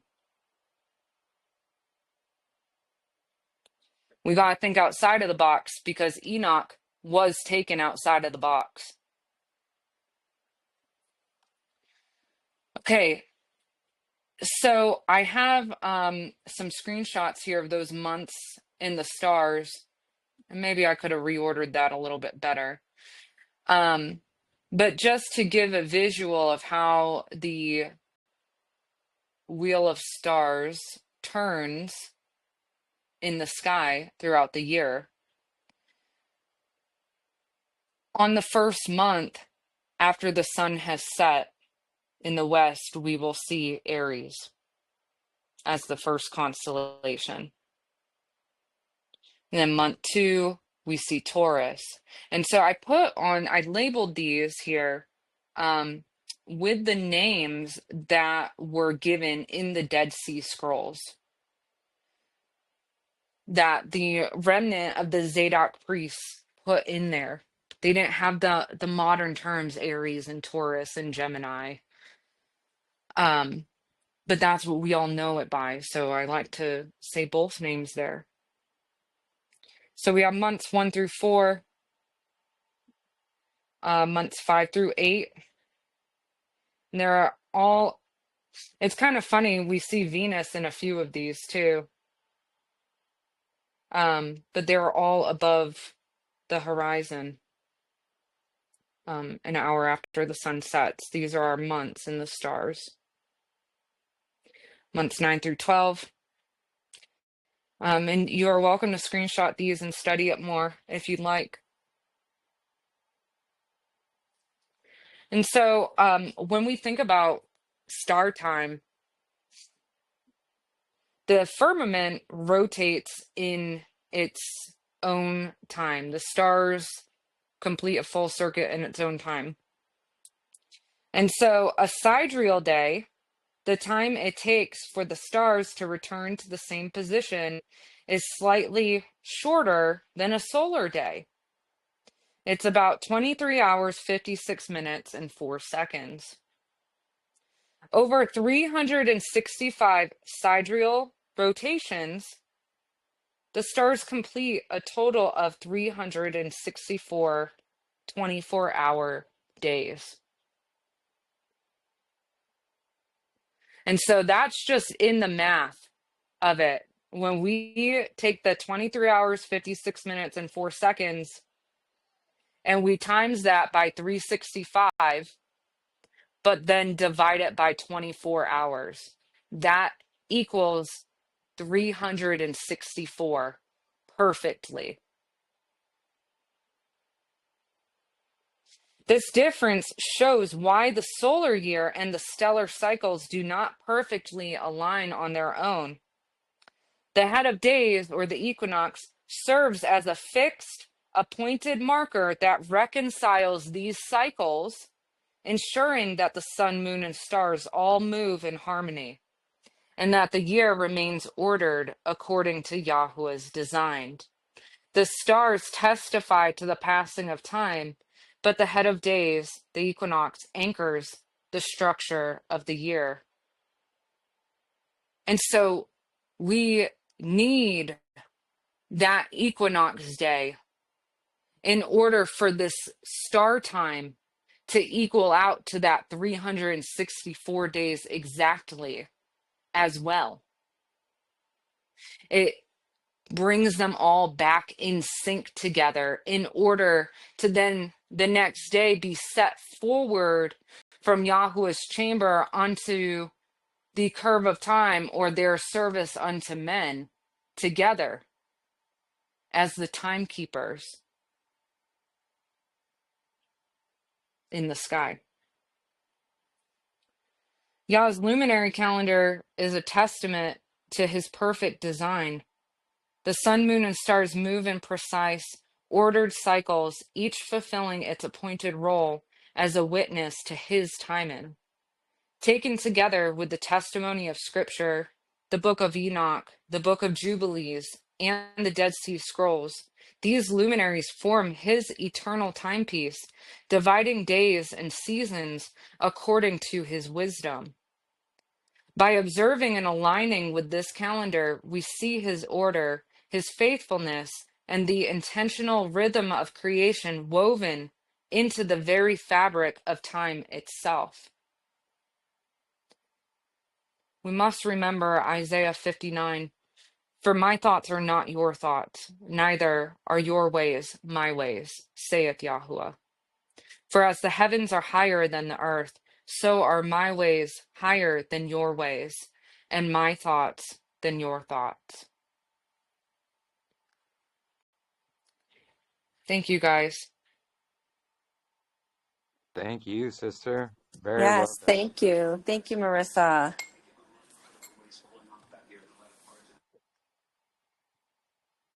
Praise to the Most High Yahuwah. Praise Yah. So I know we had a couple of questions. I think I answered a lot of them for the most part, but let me. I thought I pinned it. I guess I did not. Oops, I meant to pin it. But I'm pretty sure. Let me go back and see. Sorry. Let's see. Where was it? I know Micah had a question here. What was it? Where is it? Something about the maps. Oh, here it is. Is that where that red and white line, that line that you made, is that same one that we see in like these old maps coming from the north? No, actually. That line, um, are they talking about the time zone picture? Yeah, I believe so. Is he Yeah, asking if that's the Bering Strait line? yeah. No, it's not the same line. I just looked at when the straight line shadow would occur across the earth, and I assembled the picture based on that to show the full 24-hour solar day. Okay, got it. And Ashley, wait, is it Ashley? Yes. She is hung up on the leap year. Needs a bit more clarity about that. Yeah, so on the leap year, um, we're able to see when the leap year is going to occur when we look at what the sun is doing in the north. And so, what I mean by that is on Stellarium, I set the location to the North Pole to see what the sun is doing. And I kind of just stumbled on this actually, like, I didn't anticipate this. I was looking into the leap year, and Natalie and I were talking about it, and I'm like, well, when does the equinox occur in the north? Lo and behold, there's no straight line shadow in the north because the sun moves differently there than it does for the rest of us on Earth. The sun moves either is below the horizon for half of the year or above the horizon for half of the year. And so on the last day, on the 364th day of the year, the sun will be riding along the horizon half up and half down. And what I mean by riding along, I mean traversing around the horizon. You could follow it with your eyes from east to south to west to north, to east to south to west to north. It'll move in a circle around you throughout the solar day if you were standing in the North Pole. But on the last day of the year, the sun will be half up and half down for that whole day,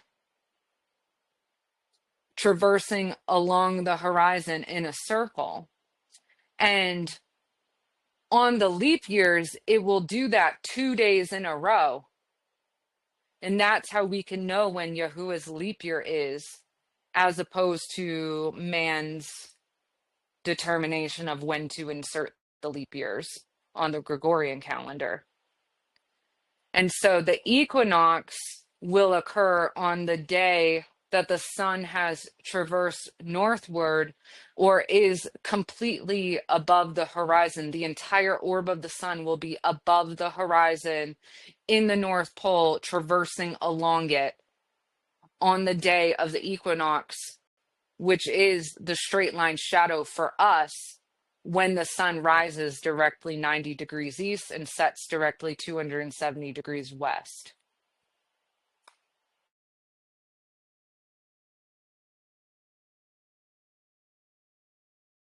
Awesome. Thank you, sister. And I do see. So yeah, thank you, by the way, Cheyenne, for forwarding all the questions here. See, a couple of them I know I answered already. So the leap year one was answered. See, the next one. See, Michael asks, why can Polaris be seen from Australia? Do you mean can't or can? Because I don't think you can see it in Australia, can you?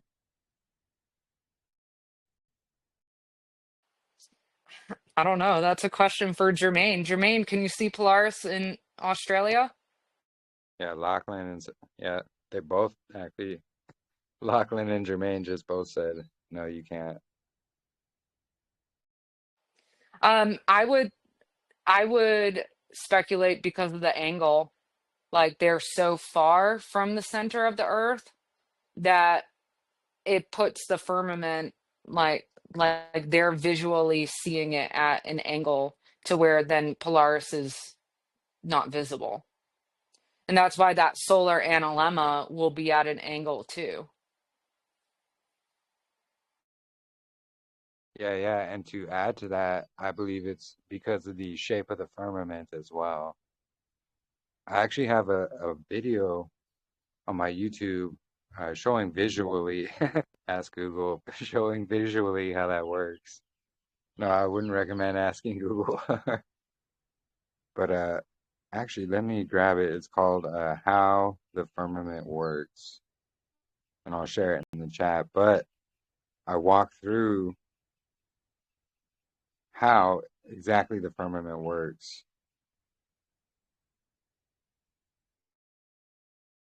Here we go. Let me just get it copied here. All right, I'll put it in the chat here. So this video, it'll walk through exactly how that works, and why even in the South, like such as Australia, they'll see different Mazzaroths and stars and things like that as well. Yeah, at a range, out of sight, exactly. And let's see.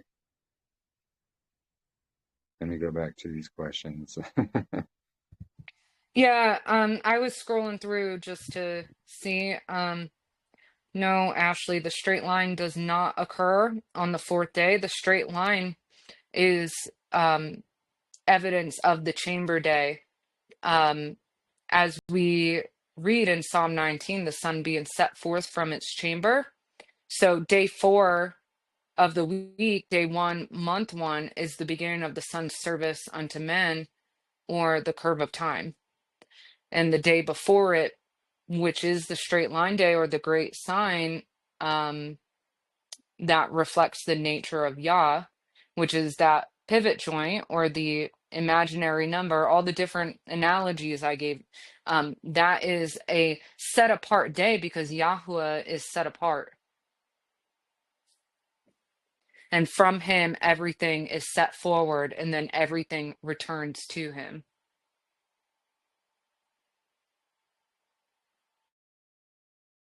Yeah. Can I talk or is that Yeah, okay? we hear you. Okay. So straight line day is not day 4. Is that what you're saying? Right. It's not. It is on the day of the straight line. The sun is neither in gate 3 or in gate 4 yet. That's that Enoch 72:5. That the next day the sun enters in through gate 4.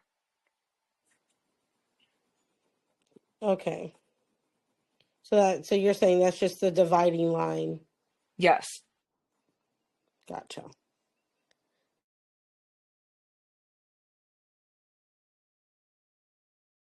Yeah, it's what keeps the years separated there. And like Sister Natalie just shared, so that kind of spiral one. So we see that week of creation. Yeah, it started out where that's how that first week of creation went. But as it circles around, we see that because day 4, the luminaries were made, that's when that, you know, keeping time basically in the luminaries, that's where that started. So it just loops back around just like that. And that goes with, you know, the Fibonacci sequence and all of that. It's really amazing. And it lines up with all the witnesses with the lunar stations and everything as well. I'm gonna have to talk to her because we've been actually playing phone tag. Um, because I get it and then I don't get it. Like I see that it starts that day, like it would make sense that they're both up there. He created it, and then the next day, like that's when time started. So to me, that would be fourth day. And so when you say dividing line, sometimes like that makes sense to me because everything is divided. The days are divided. Everything like y'all like says doesn't like mixture. But then my mind gets hung up on trying to visualize it. I don't get it.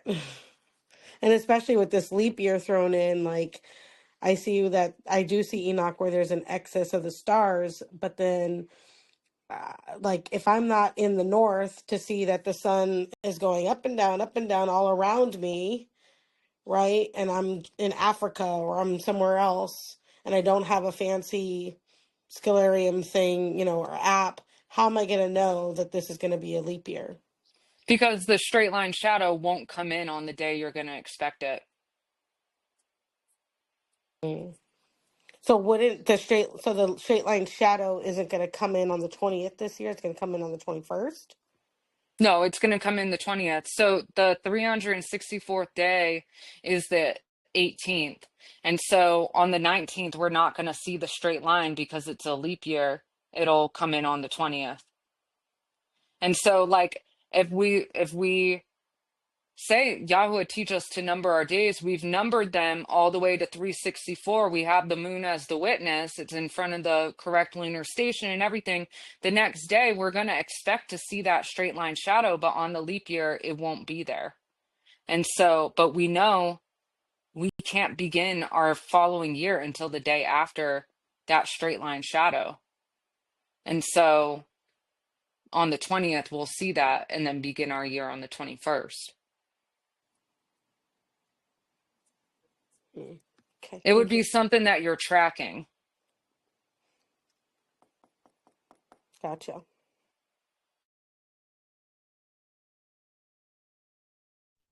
Yeah. And if you have a question, feel free to speak up. And sorry, I just saw your questions in that other tab there.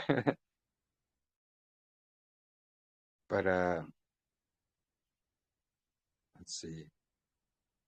Yeah, so it's going to be that extra day. So after your counted 364th day and the straight line shadow doesn't come in, that's how you know it's a leap year. Because you will track it the next day.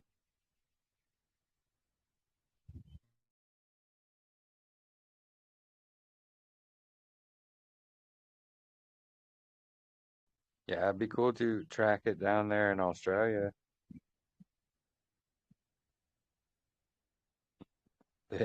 Yeah, they always manipulate the weather at about that time, huh? Can I Yeah, I ask mean, another question? yeah, go ahead. I'm sorry, guys. I feel like I'm the only one that doesn't fully grasp it, even though I'm like trying so hard. Like I get it and then I don't, and then I get it and then I don't. Okay, so what I'm getting hung up on is that Enoch says 364 days, but then when there's that dividing line, how come you wouldn't say 365 and just make it clear that it would be, that day would be the division? Like why, if you're not going to like include that, like for instance, the head of the seasons, right? We know that 31st day would be that dividing head of season. So he includes that because there's the 360 that it takes each degree to go around a circle, plus the 4, heads of the year. But then why not just say 365? Like, that's what I'm getting hung up on, because then when we do it this way, it's 365 days. Or am I just understanding it wrong? And No, I don't think you're understanding it wrong. It is first of all, that chamber day is seen in Enoch 72:5.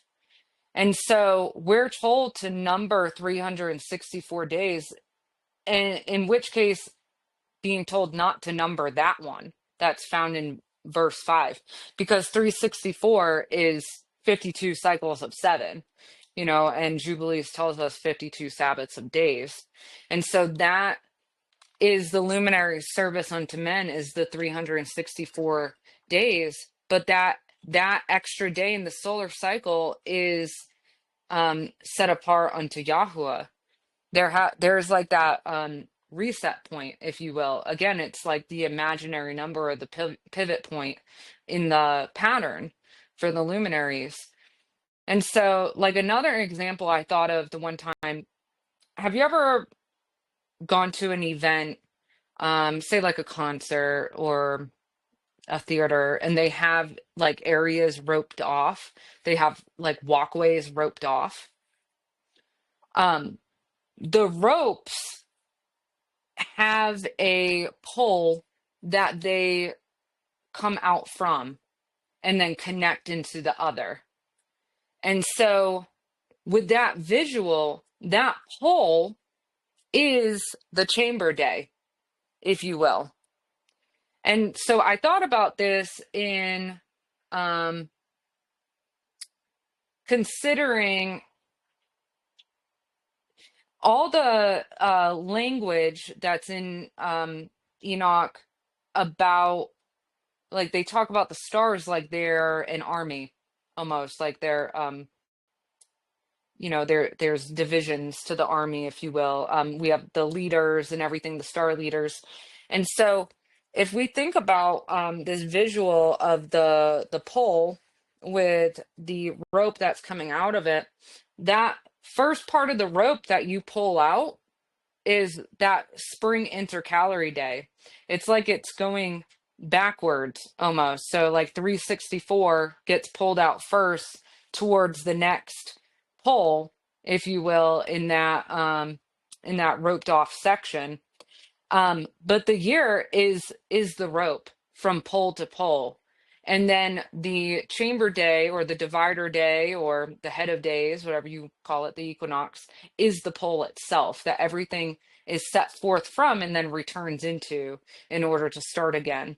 And so that's how the spring intercalary day is still leading, because it's part of that rope that comes out first and it goes all the way. And so we can view the year from right to left, because that's how Hebrew is written. And so that makes sense in that regard.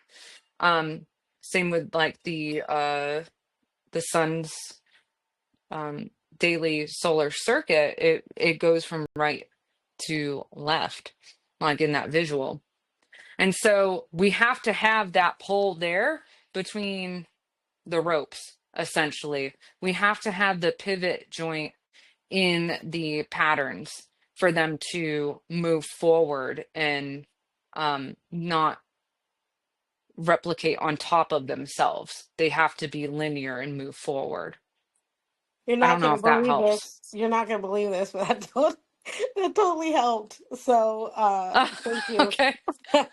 Yeah, you're thinking of like the concert, like when you have, or like you're standing in line, it's the pole and it's got the seat Yeah. belt coming from the left and coming from the Yes.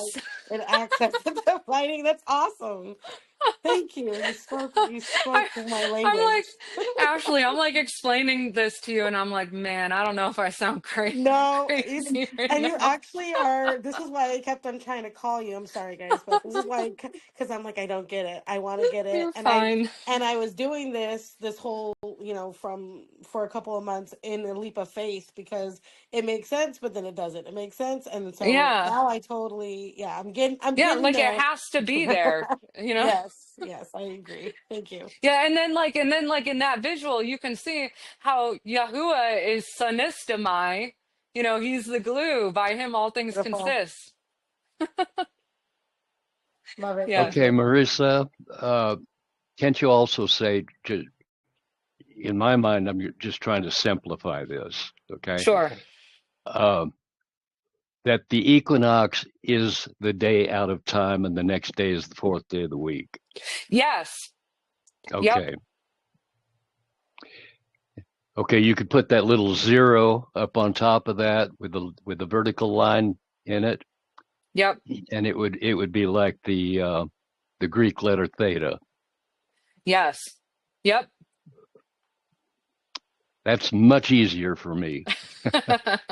And like and I love having the conversation too because all of our minds work differently and understand things differently about this. So having like a few different ways of thinking about it and visualizing it is really helpful.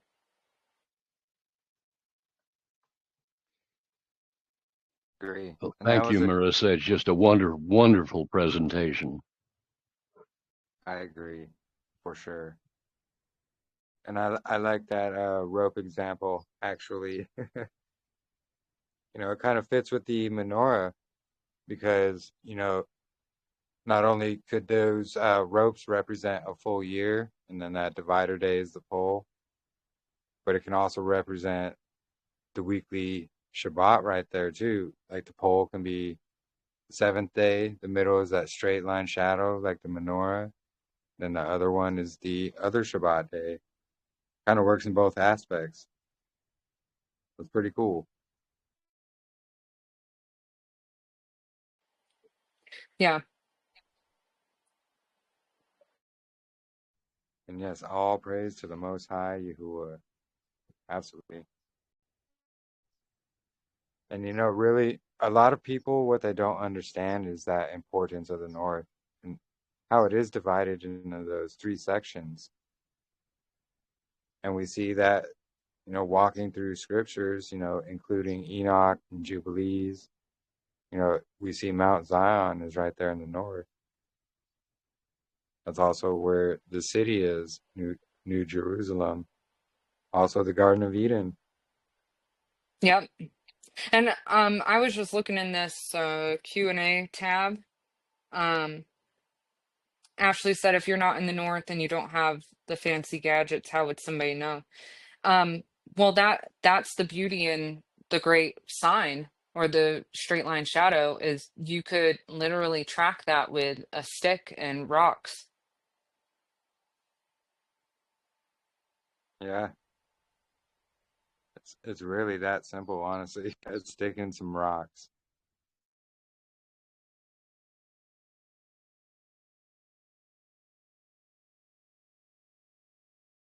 Yeah, I agree, Natalie. I feel like we're forever just getting more clarification, bringing the blurry picture slowly more into focus, coming humbly before Yahuwah with every pixel. Yeah, 100%.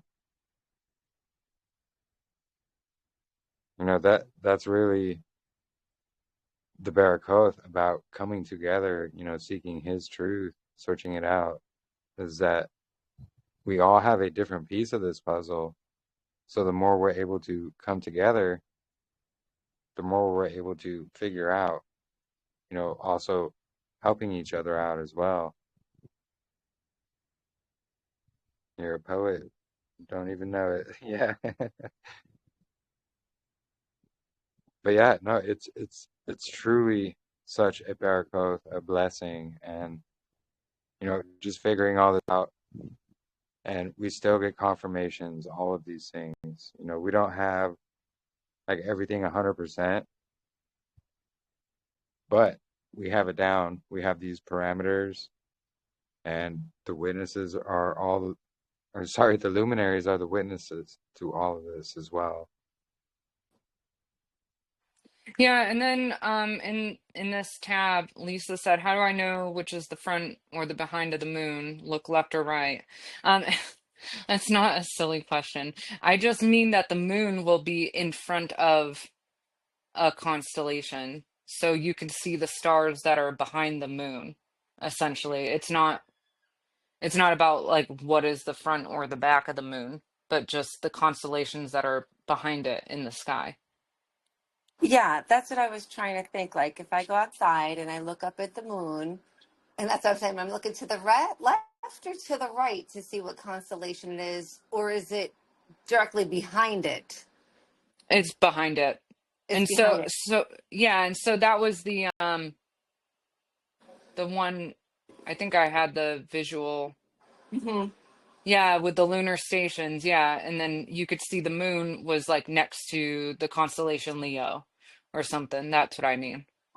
All right, I have to go back and look at that. Thank you. Yeah, I'll drop the PDF too in Okay, here at some point. I just have to download it on my computer first and everything. awesome. Thank you. I'm sorry. Can I ask another question? Yes, ma'am. Oh man, I'm that person. All right. So why, if everything God does is perfect, we know that. And it's like 364, 52 weeks, 7 days a week, like everything just adds up. Why would there be an excess? Like why leap year? I don't understand it. I still don't get that part. Yeah, like why is there a leap year? And it's, I mean, like, because we can understand the 365 days and, the pivot joint, the imaginary number, or, whatever we want to call it. Um, we can understand that in the need to reflect the nature of Yah, but why is there a decimal point? Why is there a leap year?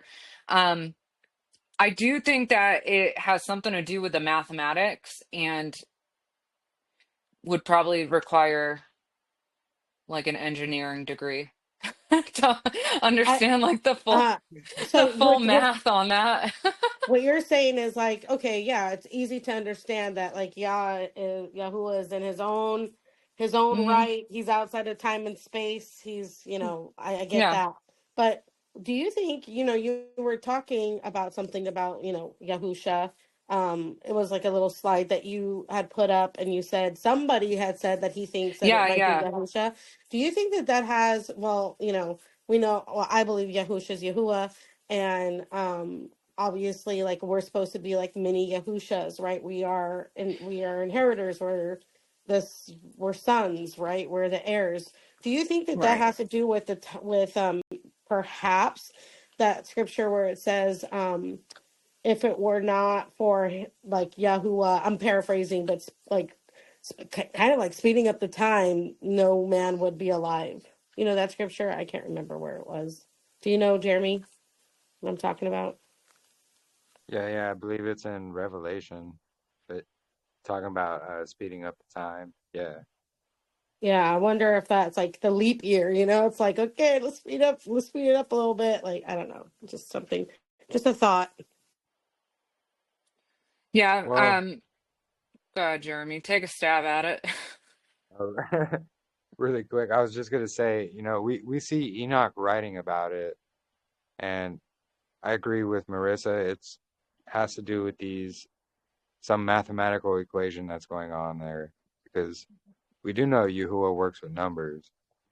So there's something going on there. And also what Sister Natalie had mentioned here too is, it's something prophetic,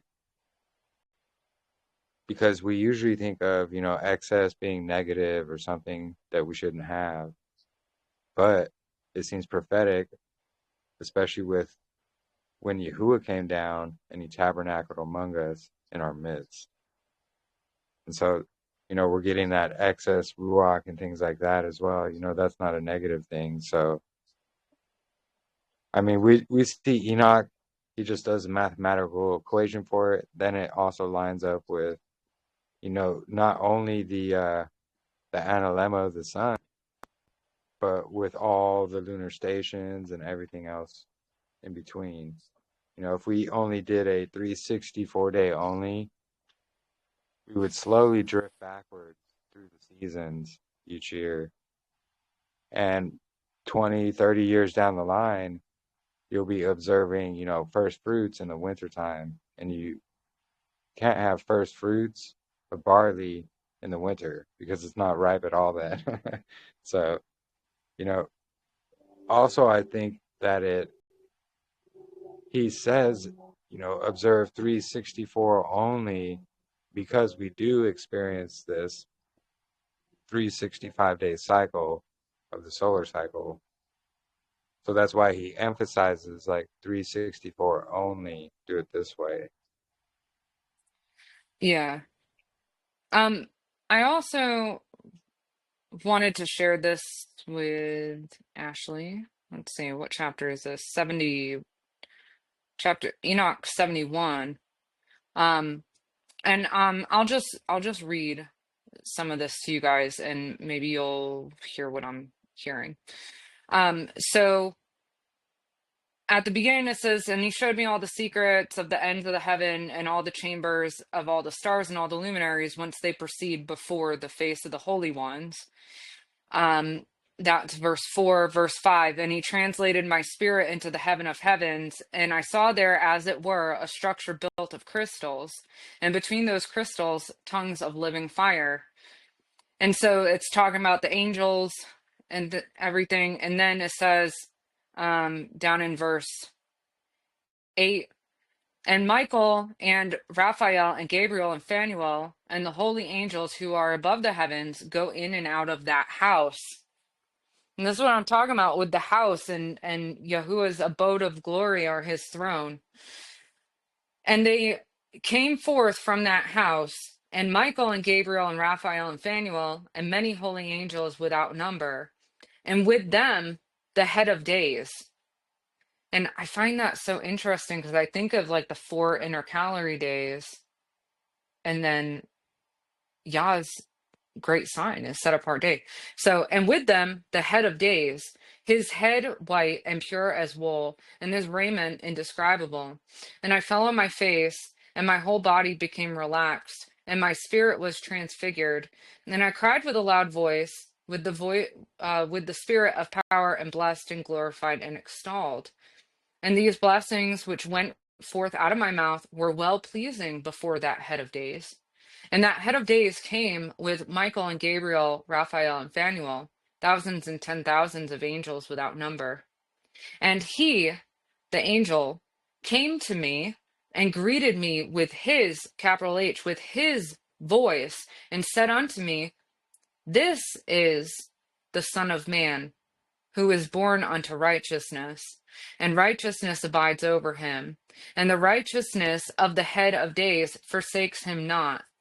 And he said unto me, he proclaims unto thee peace in the name of the world to come, for from hence has proceeded peace since the creation of the world. So he proclaims unto thee peace in the name of the world to come, for from hence has proceeded peace since the creation of the world. And so shall it be unto thee forever and forever and ever. And all shall walk in his ways, since righteousness never forsaketh him. With him will be their dwelling places, and with him their heritage. And they shall not be separated from him forever and ever and ever.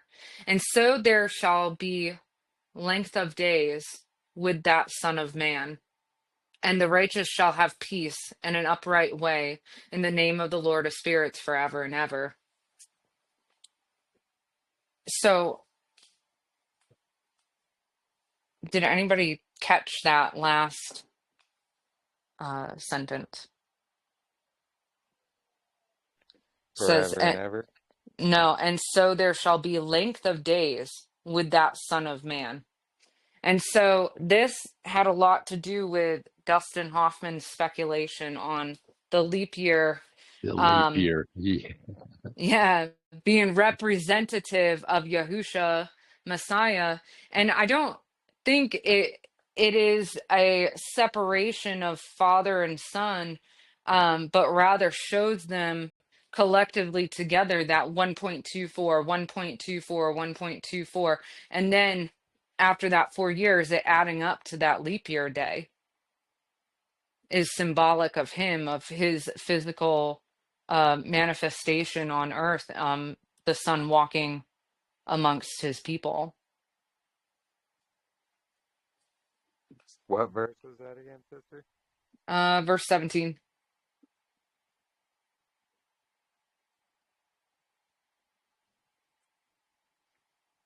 Okay, to get this straight on the leap year, then there'd be two what I would call out of time days. Yes. Am I correct? In a row together. Yes. So it'd be the straight line shadow, then another day out of time, and then the fourth day. Well, it'll be like the leap year and then the straight line shadow.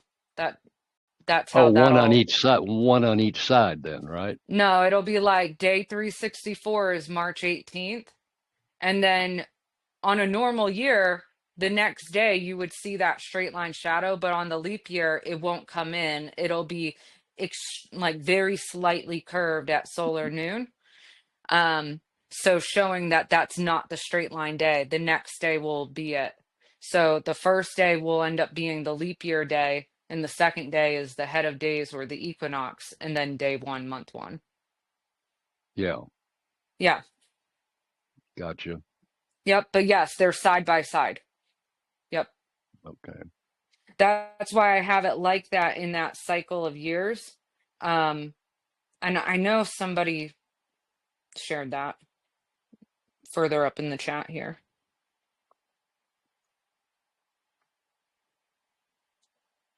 It was Natalie. Now, Yeah. Okay. now you're familiar with the Ezekiel Key ladies, right? Yeah. You've listened to their presentation, and they, I believe, have listened to yours as well. Correct? Yes. Yes. Okay. My question is, now they're going to be sharing the same calendar as we are this year, but ordinarily they would be a day different. So they're not, from what I understand, they're not using a leap year for this year. Is that correct? Yeah. But that's because they don't understand the importance of the north or the significance of Yahuah in the midst of the earth. They Okay. are holding to those four quarters of the earth and to Jerusalem in the Middle East and the equilux. Like those are the components that they're focusing on. Oh, Yeah. So okay. Okay. yeah. That's all I needed to know. Who is they? Yeah. Who is they? Ezekiel's key. Oh, okay. It's a group.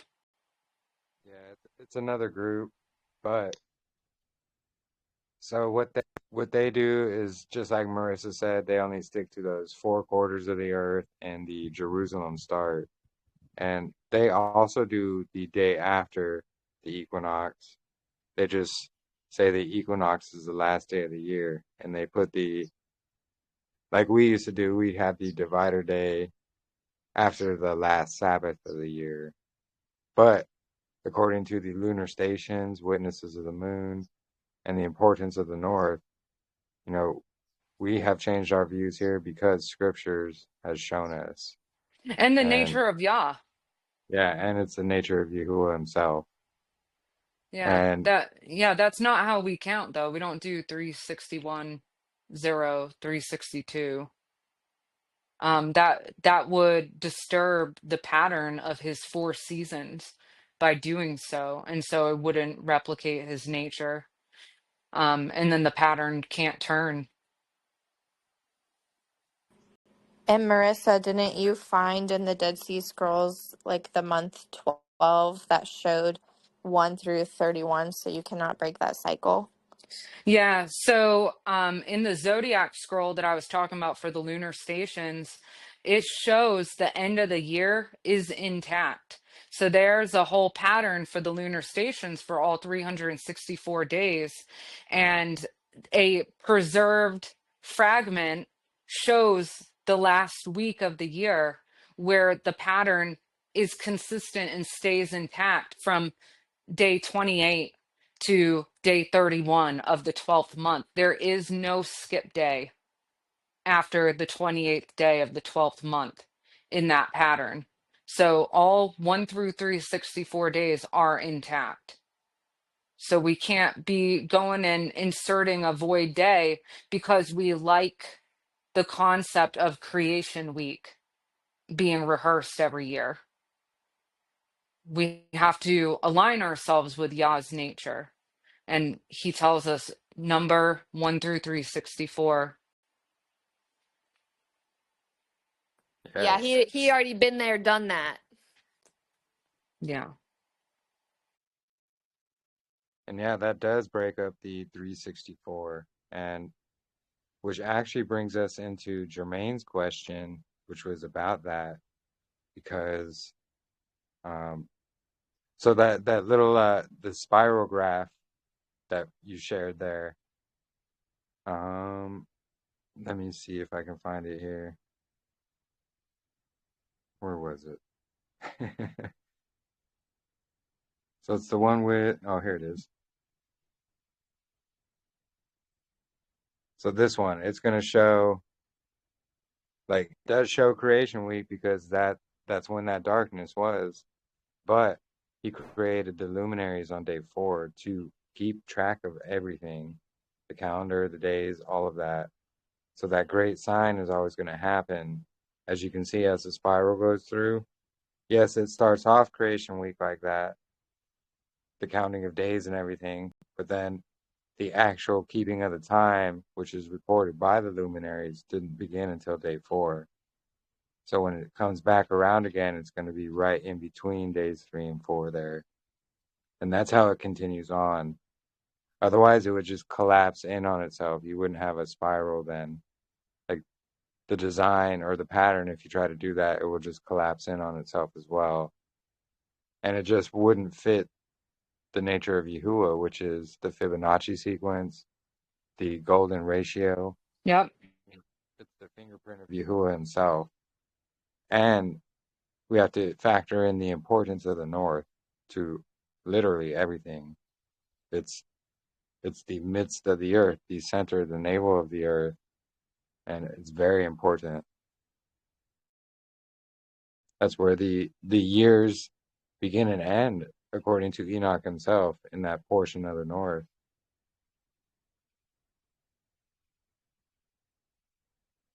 And yeah, the zodiac scroll, or the Mazzaroth scroll, as I call it, it's 4Q318. And yeah, it's got all the preserved scrolls. It actually has the first month and the 12th month preserved in there, I'm pretty sure. And then a couple of them in between.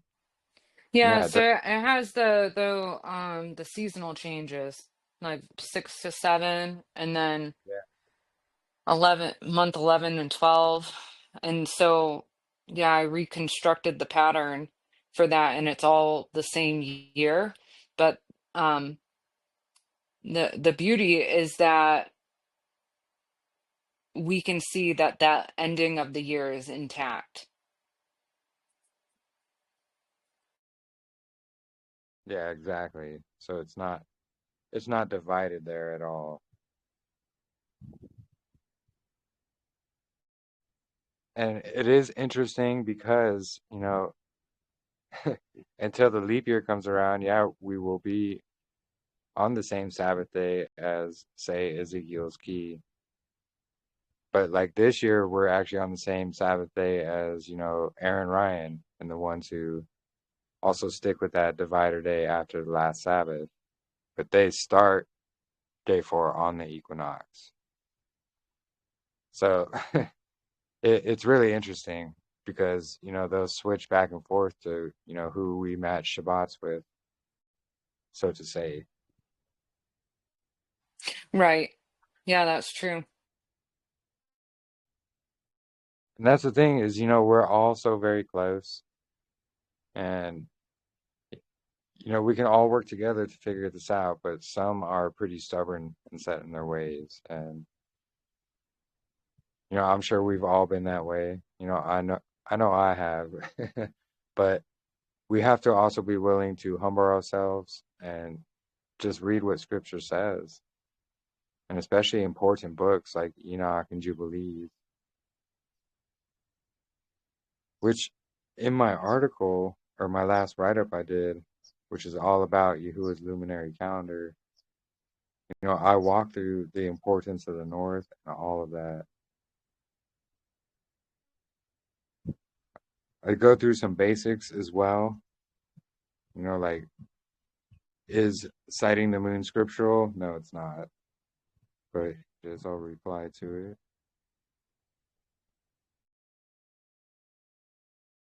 Yeah, the day out of time, the divider day, day 365, day 0. It has so many names. And that's another thing as well, like back in school and things like that, they teach us to start counting starting at 0. And then throughout life, we just figure, oh, we started counting at 1. No, it actually starts at 0. Marissa sent me a video. Oh gosh, I don't know, maybe 3 weeks ago or so. And in that video, it talks about like negative numbers and positive numbers. Well, what separates the negative and the positive? 0. So that's another example that I really liked. That is a good one, actually. Wow. Yeah, that was when I was explaining in the beginning, with the imaginary numbers, we'll make that vertical line in the graph and will like not be featured on the horizontal line, if you will, but it adds another dimension to it. Yeah, and then if we think in terms of like weather, you know, sorry, I had to cough. We experience negative weather. We also have 0-degree weather, and then obviously positive, but we see that in weather patterns as well.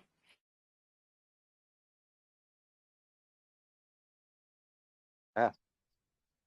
And like Natalie said, magnetic charge, there's either 0 or negative or positive. 0 is right in between.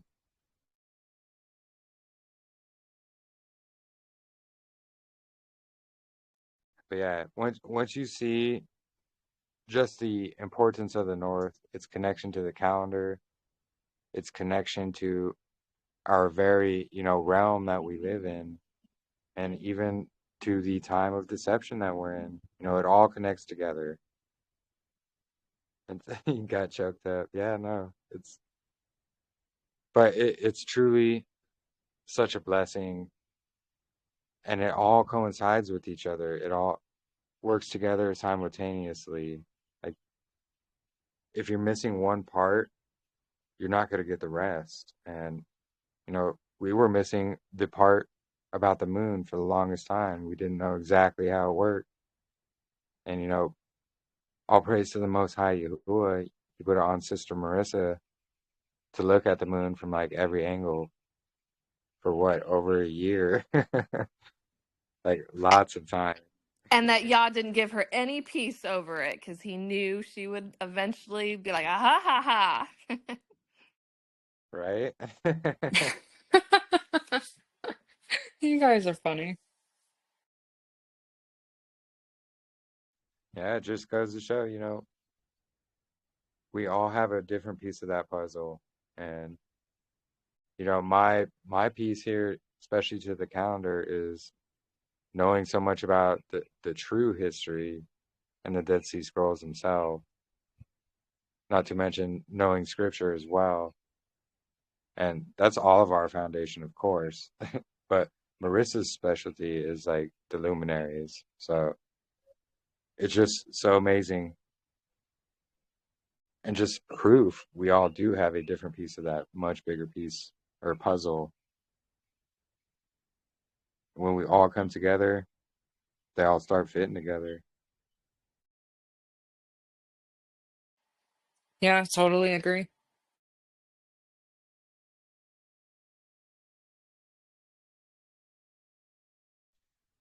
So yeah, it's coming up here very soon, the head of the year.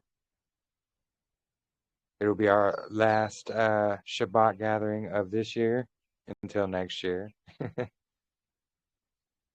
But yeah, it's going to be exciting to meet everybody in person there in Missouri. And like I said, I'll be doing some live streaming here of, tracking the equinox as well. And no worries, Jackie. I always have it recorded. I'll have it here in the fellowship first, usually. I'll share it right after we're done. And then I try to get all the videos up the day of, or at least the next day. It doesn't always work, but but I'll try to get this up like as soon as possible. Because I know it's very important, especially with the head of the year right around the corner next week.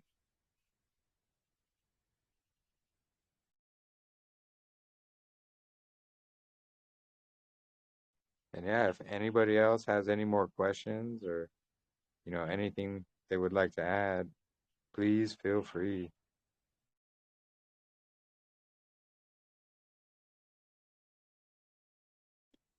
Yeah, how is everyone doing on getting work off for Tuesday? Yes, good question.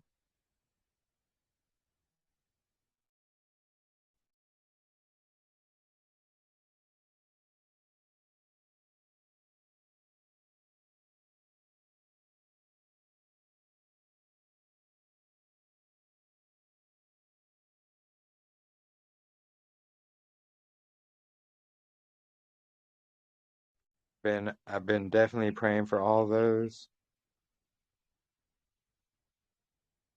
Hey, Sister Heidi got Monday and Tuesday off. Praise Yahuah, Sister Natalie and her husband. Let's see. Yeah, Pacey family, did you guys get it?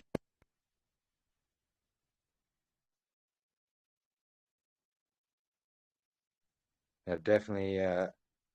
Oh, God, Natalie, I see.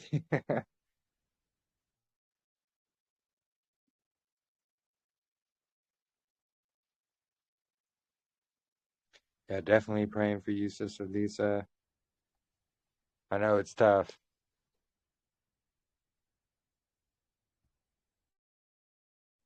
I am still in the middle of transitioning, but I did quit my in-home daycare, so I am able to determine what days I work throughout the week. Praise Yahuah, that's awesome. And yes, I got Tuesdays off. It's easy when you're your own boss. It really forces you to step outside of the norm of thinking and helps you to get creative. Yeah, it really does. And think about it like this. If lunar Sabbatarians can do it, they're doing it every month. It shouldn't be a problem for us either. But I know we all have our Babylonian employers and we do have to work. So I will definitely be keeping in prayer all of you who are waiting on answers or trying to get it off.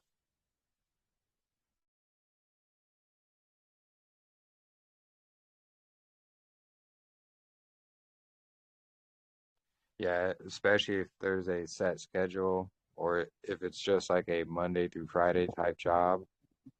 No, they make it really tough. That's really what Babylon does. They make it tough to follow the true way of Yahuwah, really.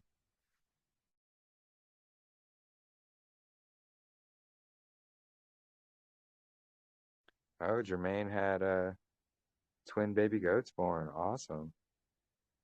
Speaking of that, Jermaine, did you want to do your Psalms and Sirach reading today, or are you able to? Yeah, we've only just got to the goat yard now, so it'll be a while, if the time allows. Yeah, no worries. That's awesome. You had twins, though. Yeah, we're on a completely different schedule. Hulu schedule. And yeah, Lachlan, everybody's wondering how you are doing, brother. We've all been praying for you.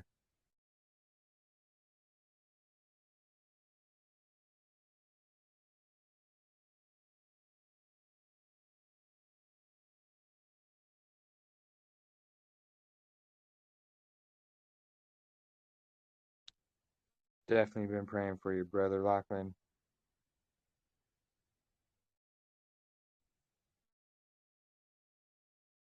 And you know, I was going to do the Torah portion, but I did not put it together today because I thought this would go much longer.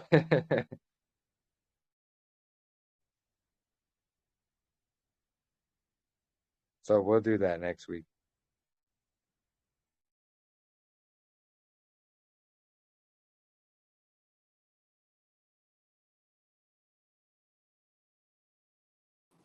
I have a question. Go right ahead.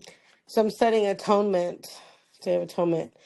Does atonement, is that the only, like from what I'm reading, that is the only feast that lands in Shabbat? Am I correct?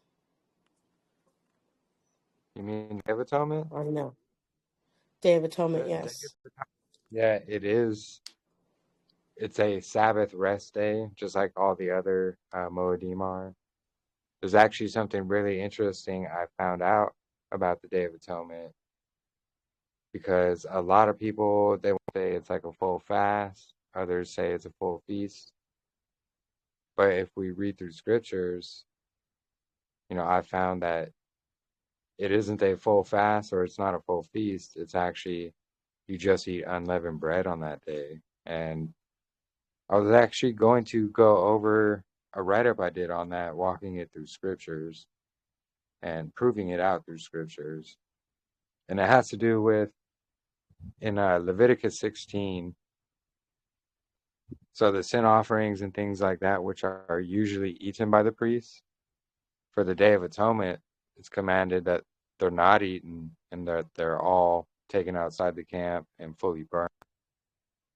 But there's still the drink offering and the bread offering that the priest partook of, like they ate and drank of it. That is still to be done on the Day of Atonement, but it's not commanded that the bread or the drink is tossed out of the camp. So they would still be eating of that unleavened bread for the bread offering. It's actually really fascinating. I got You quite a got to few be scriptures. kidding me, because I have been studying this and I was going to ask a question earlier in the week. I literally have been reading Leviticus 16 over and over again.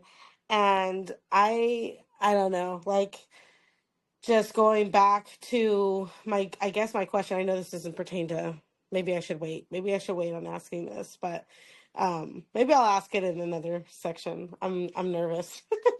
It's okay. No, go ahead and ask.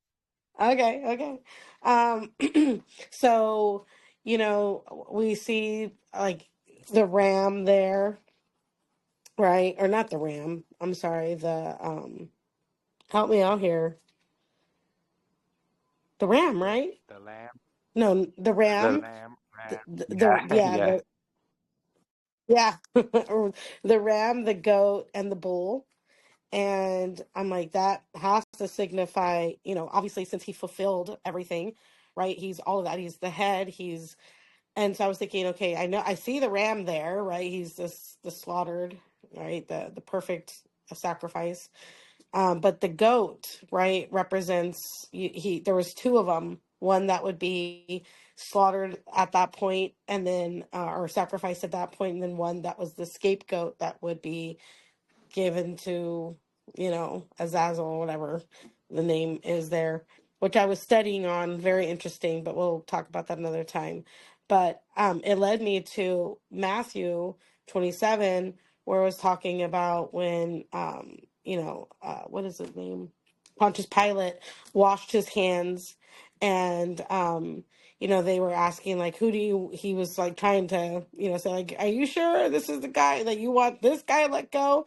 And it's just interesting to see, like, my question, I guess, is the two goats. Does Yahusha fulfill both the sacrifice to, like, what, like, can you explain that to me? Like, he is the blood, the sacrifice that was, the perfect sacrifice. But again, does he also act as a goat in that sense? Because the crimes of the of Yasharal was placed on him as well.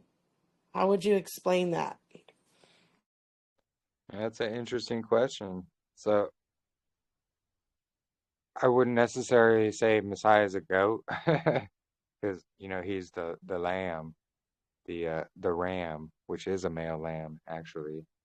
But I believe the Azazel goat, was chosen to be offered up, which was it's a sin offering is what it was, and it was put on it and then just sent out into the wilderness, and then it would die of natural causes, of course. But that is pretty much what Yahusha did for us. He took all of our sins from everybody and he put it on him. But he is the lamb, not the goat. That's the only difference. Right. Like, I'm just saying, like, I know he's the lamb, but at the same time, I think, like, that bull and the ram and the goat, like, he was that, like, atonement sacrifice. Like, he fulfilled all of that. And it's interesting because I was reading that they took they did a lot, like, lots, I guess. And to see which one is going to go out into the wilderness. And it was, I was looking that up, and it said something to the effect of, it was done so that way it's like it's a 50-50. It's like it's up to Yahuah. It's not up to us. It's up to him, right? Like, who is it going to be, or not, or yeah, which goat is it going to be? Whereas, when it was Barabbas and Yahusha, when you look at, like, the Berean standard, it says that his name was JC Barabbas. Interesting, but that it wasn't up to, it's in a sense they were asking the people instead of Yahuwah, who do you want to go and who do you want to stay? So just interesting. Ashley, I'm absolutely with you. I think that the day of our Messiah's murder was absolutely mirroring the Day of Atonement. And who would you like, Yahusha, or do you want Barabbas? Which one? It's exactly the same that's happening with the two goats for the Day of Atonement. And obviously, Yeshua was chosen, and he was then able to atone for everyone's sin. I believe that's how I see that as well.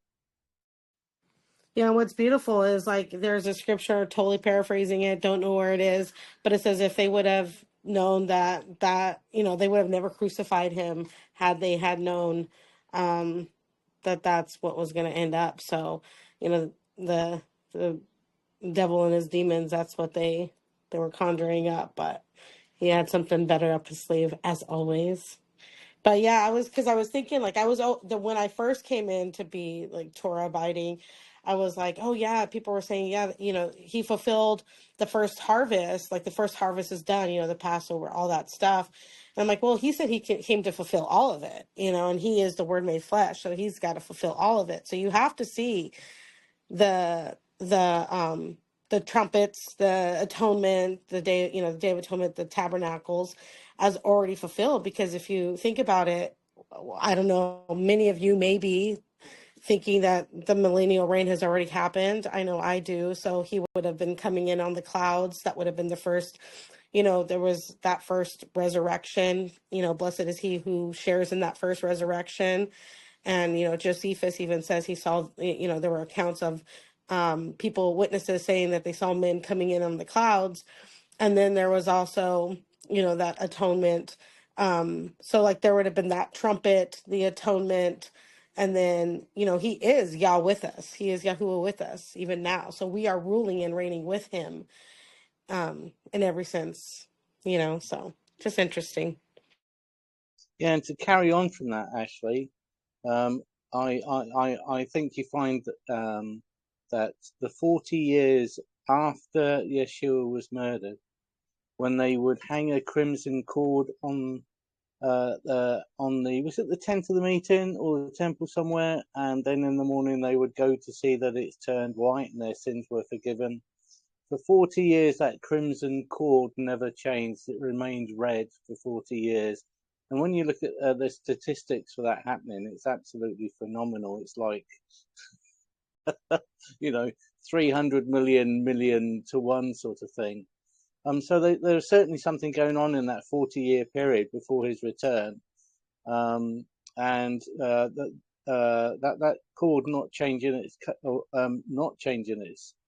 color to show that the sins were forgiven, I think was a sign for the Jewish community at the time, or the Pharisees at the time, to think about what they were doing. And there's many miraculous things that were happening. Didn't a heifer, which is like a young cow, female cow, go into the temple and give birth to a lamb? I mean, there's some incredible things that happened just before his return that are quite difficult to find if you're not looking. Yeah, judgment was coming for sure, and he let it be known. Yeah, most of us are definitely on board with that point of view. We believe we are in that little season of deception. And, that's why the importance of the North not only connects with the calendar, but that as well. And there's just so many different connections. There was something else I wanted to say, though. I think it pertained to what someone said in chat.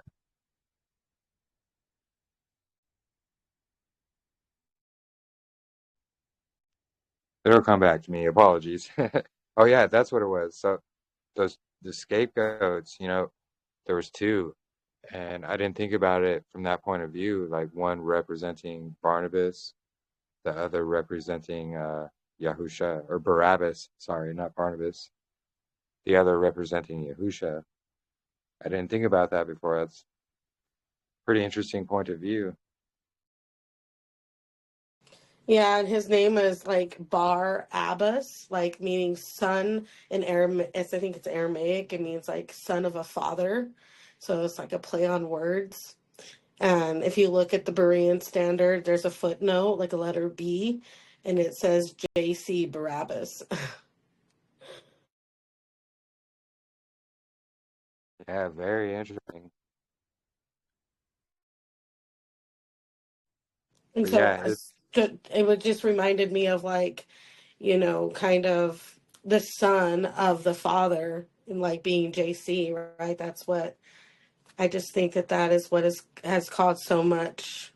Like that is the image that people worship. The whole world wonders after, and they take the image and the mark and all that stuff. So yeah, just interesting. yeah. No, I definitely agree. They they put that image out there where, he's just all accepting, all loving. All you got to do is believe, and, you're not a sinner anymore. And, don't worry about following Torah or any of the laws. All that's done away with. That's exactly what Hasatan wants. All throughout scriptures, our life depends on upholding the Torah, keeping the Torah. You know, Yahusha himself is the living word, the living Torah. He is our salvation. So therefore, in turn, following him, following Torah is our salvation.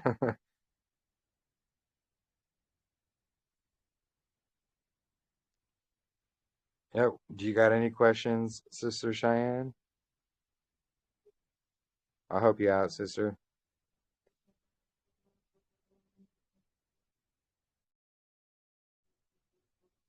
Interesting. In the book of Adam and Hawa, in the book of Adam and Hawa 2, chapters 9, verse 3, the death of Adam was on the 15th day of the first month. Interesting.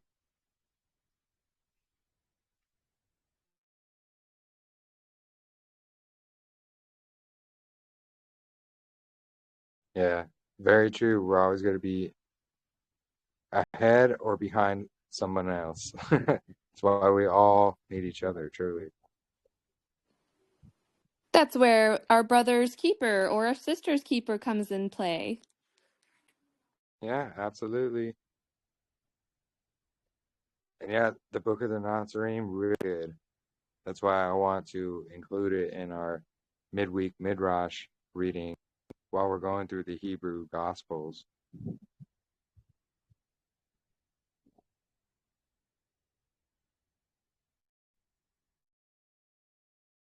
Yeah, Sumi and Brandon are moving. It was a situation.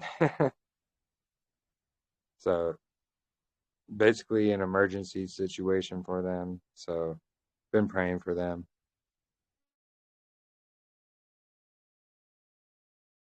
Yeah, we're all interested in different aspects as well.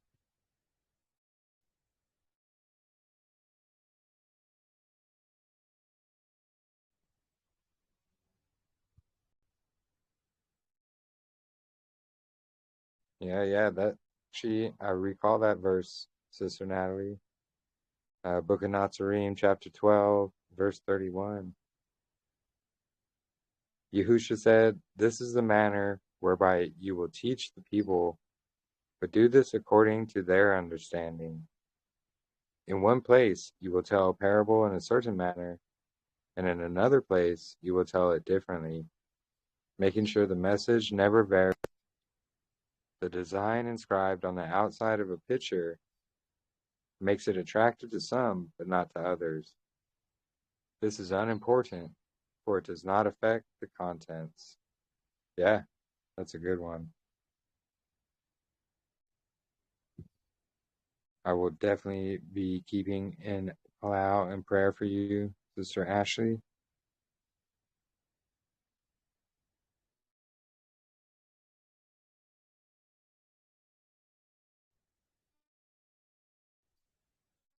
Yeah, exactly. Uh, yeah, some have aspects on the calendar, some on the timeline, some on, the language, like that. That's why we all need each other.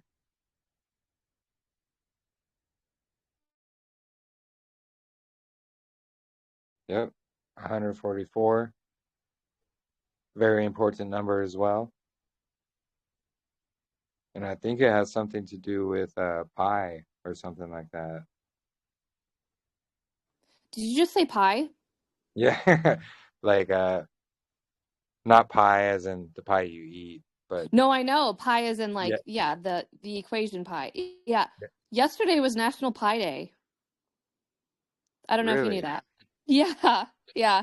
Um, my husband and I got coffee and they were serving some really good pie. And they were like, "Yeah, it's National Pie Day." And I was like, "Oh, how funny." But they didn't spell it like P-I-E. It was, yeah. Oh, And so that's I was just wonderful. like, "Hmm." So that's funny that you said that. Very interesting. No coincidence. Yeah, pi, pie. Very interesting. Natalie, I didn't get any pie.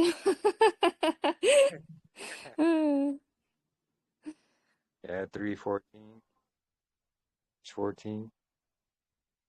Interesting. Yeah, I don't normally keep up with all the Gregorian dates either. It's funny when people are like, "Oh, today's blah blah blah," and I don't even think about it anymore. So it's just really funny that yeah. Interesting, right? Like, because we're coming up on the biblical New Year, and pi we know is like circular, like almost like completely. So it's just funny. Everything just seems to be so close together. Yeah, it's all connecting, like literally. St. Patrick's Day next week, isn't it? It Yes, is. that's right. Which everybody talks about the luck of like the four-leaf clover, and it makes you kind of think of like the four quarters too, of like that, right? Like How celebrating. funny. I never thought of that. Well done. Oh, thanks. Yeah, the importance of four, like Cheyenne even said, 444, day four.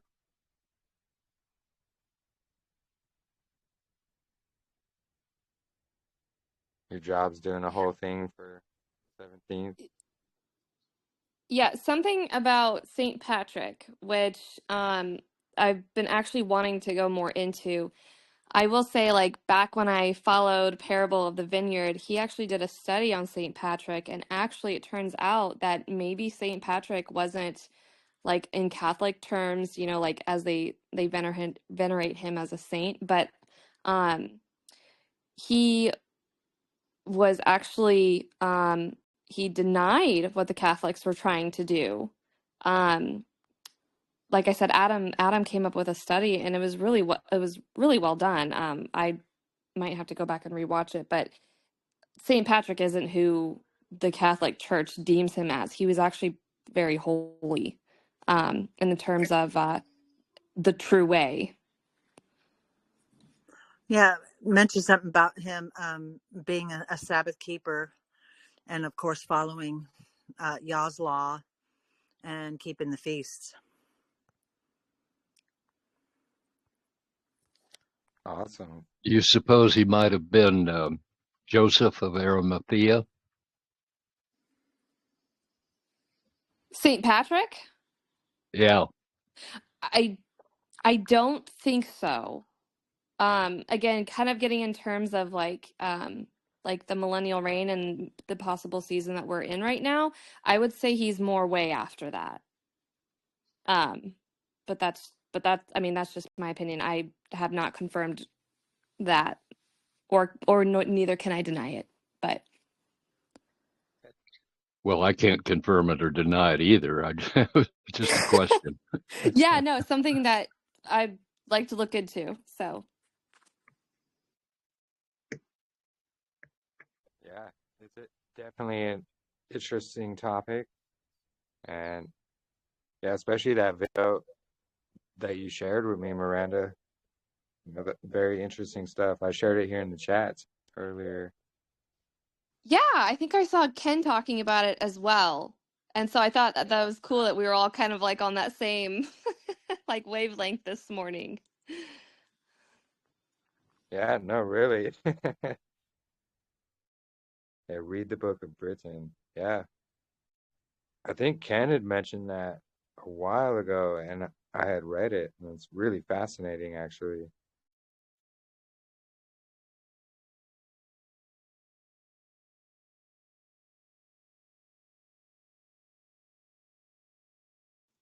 Yeah, definitely don't celebrate St. Patrick's Day the way the world does. Absolutely. There's definitely a different reason behind all of that.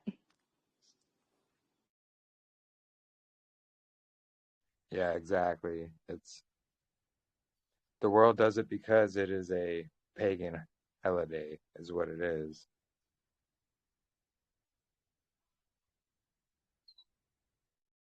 And yeah, the four corners. So the word corners, if you look at the actual Hebrew word and things like that, it actually means quarters. So it's often mistranslated as corners, but it's describing exactly what Enoch describes there, these four quarters of the earth. And that northern quarter is actually broken up into 3 sections.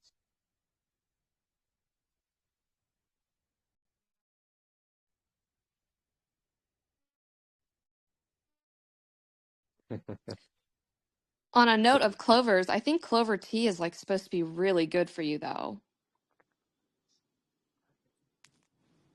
Yeah, I believe so. I don't even eat corned beef on that day.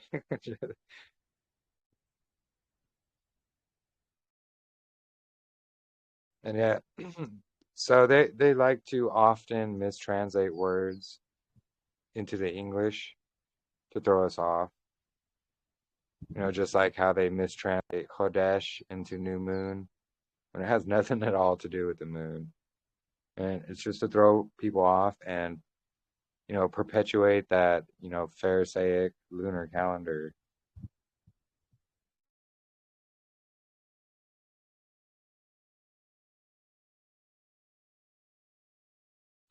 Yeah, corned beef is pretty good. I'll have to give you that.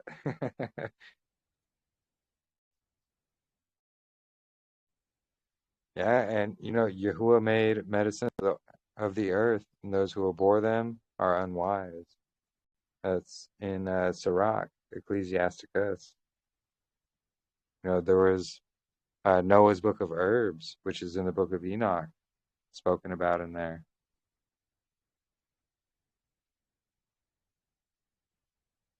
You know, usually everything that they call, you know, a weed and things like that, it's usually beneficial for you.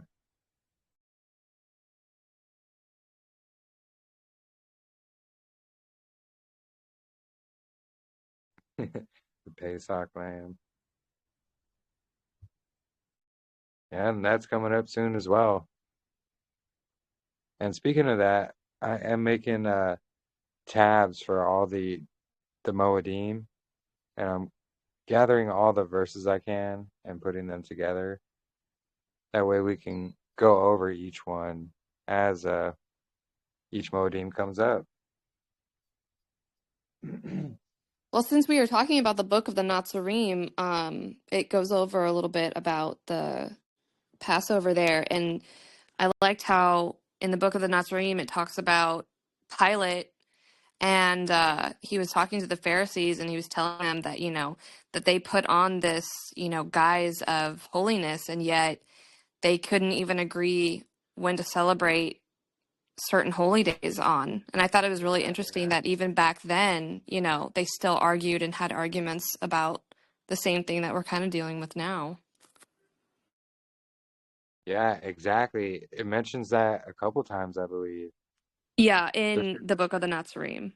Yeah. Yeah, in the Book of the Nazarene, yes, which shows in itself is proof of the calendar wars that was going on at the time that people just love to deny. They just say, "Oh, they were all just on the same calendar," you know. Yeah, because Says I nothing mean, about. because they were on basically a moon calendar then because they were already from the Babylonian system. Yeah, So they yeah, had already adopted that. exactly. So what many people don't realize is both Rome and the Pharisees and Sadducees and all that got their moon calendar from the Seleucid Empire, who got it from Babylon. And even when you look up the Babylonian calendar, it says it was in use until the Seleucid Empire. Why do they stop it there? Because they don't want you to know the Pharisees were on this floating lunar calendar that they were using at the time. And Rome was on a similar style calendar, which I do cover in the whole Saturday is not the seventh day through history. Right, that's where they But kind of merged their two calendars together. yeah, exactly. Because, you know, Josephus and Dio Cassius, they have their accounts of, oh, you know, the Jews didn't fight on, you know, our Saturn's day. And then Josephus is like, oh, the Romans didn't fight on our Shabbat day. And so people try to correlate that with like, oh, look, see, today Saturday has always just been the seventh day held since creation. It's not the case at all. They don't realize Rome was also using a floating lunar quasi-week system for their calendar, just like Babylon, meaning just like the lunar Sabbatarians do today, their new months started at a sliver moon. That's also where their weeks would start. Then they would have, Saturn's day through all the other ones and coming back around again. Then they would have like an 8 or 9 day, market days that they called, or Nunnan days in Rome, lined up exactly with the 8th or 9th day that, the lunar Sabbatarians and the Pharisees also insert. It's really wild when you look at the actual history, because they really try to cover that up. They try to seem like we've had this, weekly planetary cycle that we know modern day for like thousands of years. That's simply not the case. So I have a question for you. Um, so I was, when you're on like social media, you see a whole bunch of things and you're like, okay, where is that in scripture? Obviously, man has his own opinion, but let Yah be true, every man a liar. And talking about Pesach, um, I was I had read that don't eat a lamb on that day because Yahusha is our Passover lamb. And so I was like, okay, like it sounds interesting. Let me see if I can find any scriptural truth to that. And just kind of like how you did, Jeremy, with the atonement, I see that like there was only wine and bread when he did it, and that's why he said, "This is my body and this is my blood, and take this and eat." Meaning like eat of him, right? Like take him for he is tube, or thub, however you're supposed to say good. And so I mean, what are your thoughts on that?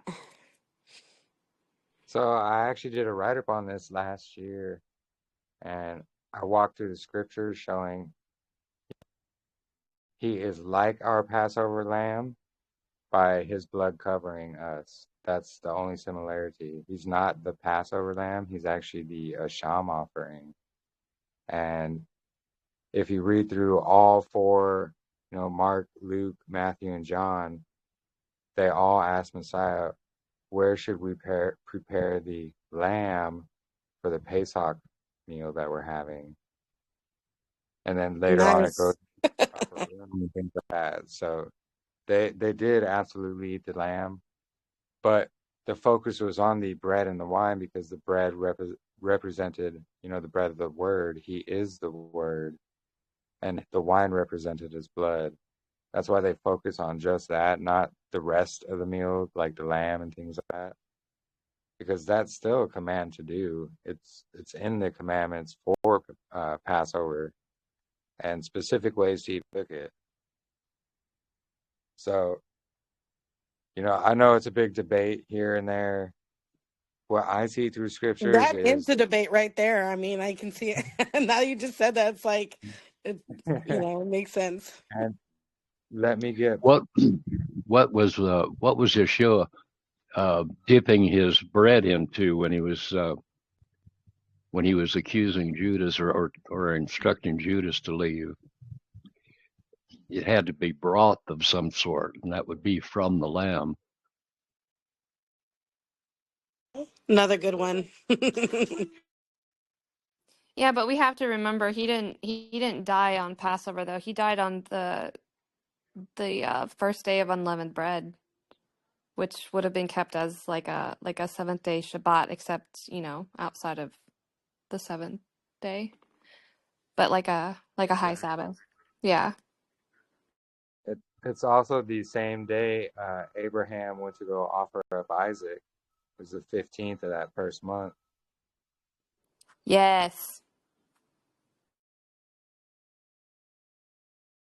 So yeah, there's a write-up I did about it, and I walked through the scriptures and how these events only line up with the Zadok calendar as well.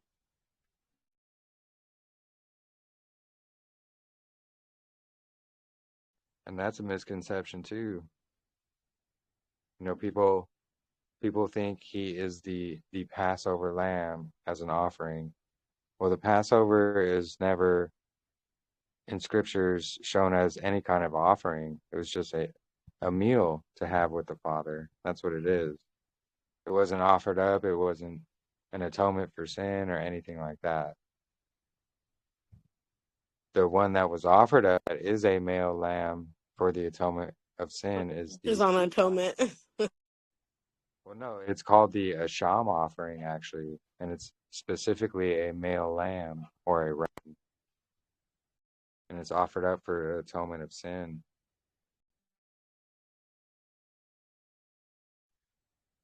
I was actually going to read through my write-up there, probably on Passover or Pesach for us, which is also in the Pesach tab that we have. I do have those verses in Jubilees as well that show in the book of Jubilees. That tells us when Abraham went to go for Isaac, and it was on that 15th of the first month. Yeah, no problem. All praise to the Most High Yahuah.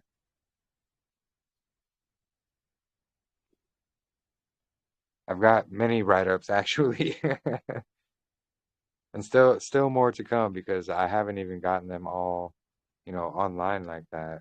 Most of them are just PDFs or that I've shared in tabs here. Which, speaking of, I don't think I've shared that Day of Atonement finding how, we are only to eat unleavened bread. And at least according to how I see it through scripture, I think I've only shared it with the admin group actually. But I should probably do that. I was going to make a Day of Atonement tab and put it in there as well. But it's really fascinating.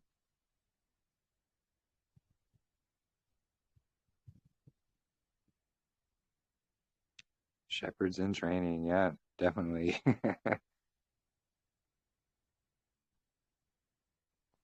Hey, Jeremy, Yeah.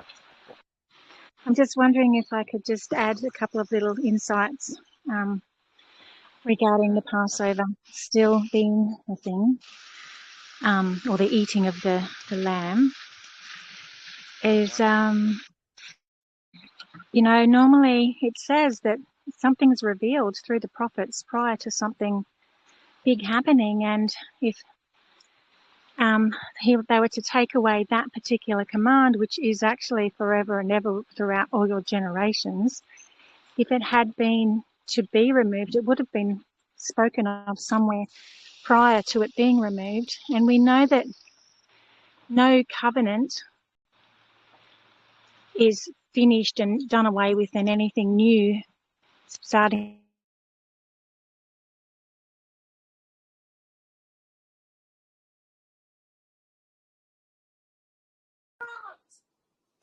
Can't hear her.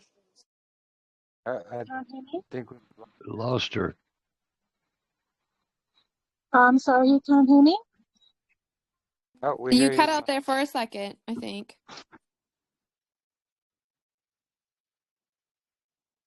We can hear you now, Jermaine.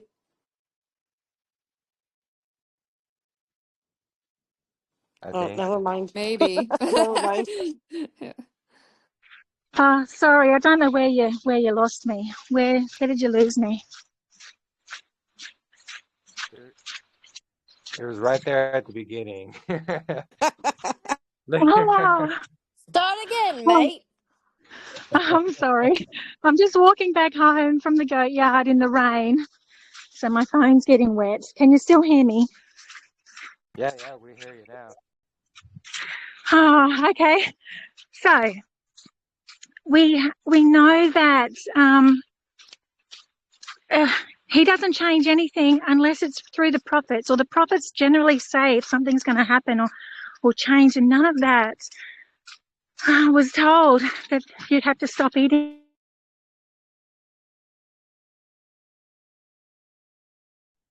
I know. Through all your generations, forever. The other thing I was going to say, I forgot. Sorry, I said it and you guys didn't hear me, and now I forgot what it was. Oh, damn. Anyway, it's something that we're to do forever and ever throughout your generations, and it would have been revealed through the prophets prior, should some covenant meal, and old covenants don't get done away with, they're only added upon. And that would be the bread and the wine, potentially, is an addition. Sorry, now I'm huffing and puffing. There was something else. Sorry, but anyway, yeah, it's not to be done away with. It wasn't said that it was going to be done away with. Am I going around in circles? No. So yeah, it's spoken of, or we read how it's, we're to observe it from generation to generation forever. And Messiah just added to that by saying, observe this in remembrance of me now, because it is all in remembrance of him. He is our, deliverance. We look to him now to be delivered out of Egypt. That's what it's all about.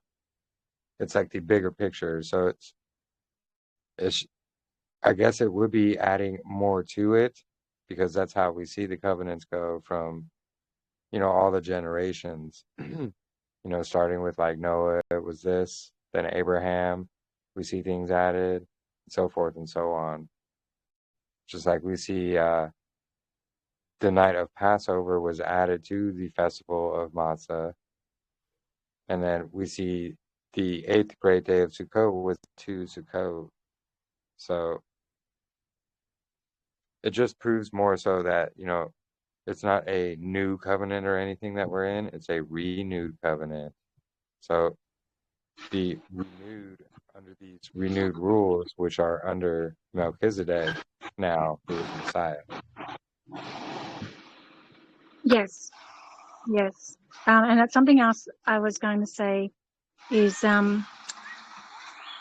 putting yourself in the same steps as the disciples when Messiah said, can you go and prepare the Passover? Do you think for 1 second that those men would have thought, we're not going to be preparing a lamb, we're just going to be doing bread and wine? They'd been doing it all their lives. They wouldn't have gone, oh, yeah, no, he doesn't mean actually the lamb, because it even wasn't pre-said that was going to end. So, like, in their head, they know exactly what he meant. Yeah. And, by the fact that the phrase, they asked him, where do you want us to prepare the lamb for Passover? They're not just saying, oh, where do you want us to prepare the lamb, then they don't prepare one.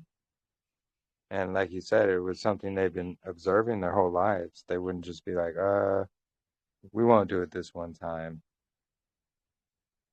Does it actually say lamb or just the Passover? I believe it.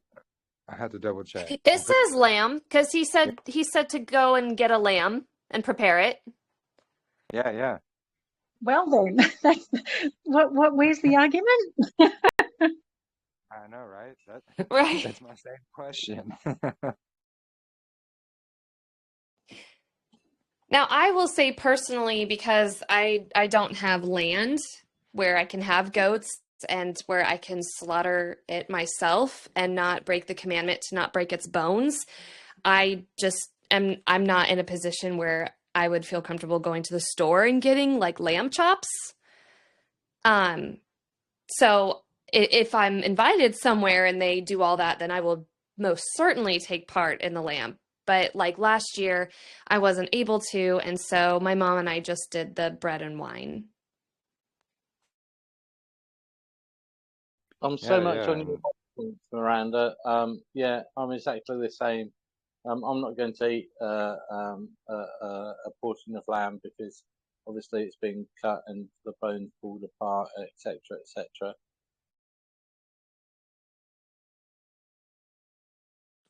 Yeah, but if it Yeah, was done rightly, I would definitely be partaking in it. I just didn't want to like break one command to try to honor the other command. You know, I was doing the best I could. But we definitely did commemorate the Passover by reading it, as a memorial of what they did. So that, and then we went into the bread and wine for the Last Supper. yeah, and I totally get that because yeah, you don't want to go to just some normal store where they're doing whatever to it.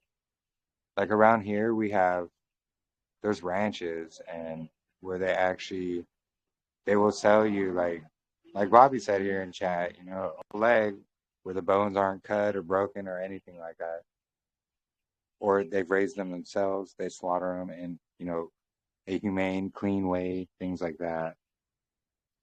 Yeah, definitely the Amish probably do the same for sure. But yeah, it's I guess it's your personal preference. We should partake of the lamb, but because of varying circumstances, depending on an individual's situation, you know, that's between you and Yahuah. But to say like, oh, we don't have to do it or things like that, like, I would disagree with that. That's all a matter of the heart. And actually, I was going to get to your question next here, Lisa. What do you make of a covenant having to have blood? I was thinking about this today with the covenant with Noah and the flood. Is there a blood sacrifice for that occurrence? Yes, there was. And just like Mashiach, he made a covenant with a sacrifice of his own blood. It was a covenant of his blood. And it's always made with a meal as well. And yeah, Noah made a sacrifice or offering after he got off the ark. Yeah, Jubilees specifies exactly which day he did that as well. Yeah, I'm gonna try to find that real quick because it's really beautiful on Jubilees. It goes into a more in-depth account than in Genesis, which is funny because Jubilees is called like Little Genesis, but I feel like Genesis should be Little Genesis because Jubilees gives like a better, more detailed account. Yeah, exactly.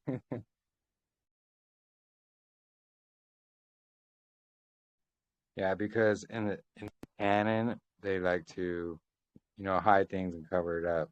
Not only that is the quote unquote canon isn't the only books that contain the information. So speaking of Jubilees, how do we know what year that is? So that's actually one of our next projects, trying to figure all that out. And it's just because our history is so skewed. Our timeline is very skewed. They've added years, taken away years. But I'm pretty sure knowing, these signs in the moon and things like that, that we can at least attempt to figure it out now. So we haven't yet, but At least what age yeah, we exactly. could be in. I feel like if Exactly. we can get down to anything, it could be the age. Down to the actual like year from creation to now, I don't know. But possibly the age. Yeah. And so there are some who claim that they've had the Jubilee years figured out and things like that. And what I've noticed with that is a lot of people will use these timelines that are written in, like the KJV and things like that, or some certain version of the Bible will have this like, oh, Adam and Eve was like 4000 BC. And they stick with that and run with it. So We know it's definitely not anything in the back of some KJV that's going to tell you what Jubilee year it is or anything very accurately, to be honest. And we're not going to go off the Jewish year either And no, not at all. because of their Babylonian corruption as well. Exactly. So, Churchianity doesn't have it. Judaism doesn't have it. So we have to figure it out as per the luminaries. Yeah, why not Miranda? Well, gee, that's a whole nother topic. Sister Natalie, that's putting a lot on my shoulders. I have, I don't even know where to begin with it, honestly. Sometimes when I read Jubilees, I kind of go cross-eyed trying to keep up with like the week years. And so, not saying that it can't be done because it absolutely can. I just have to get my thoughts better, in order better, like get my ducks in a row. And I feel like right now my ducks are kind of like in a wood chipper when it comes to that. But it's my goal.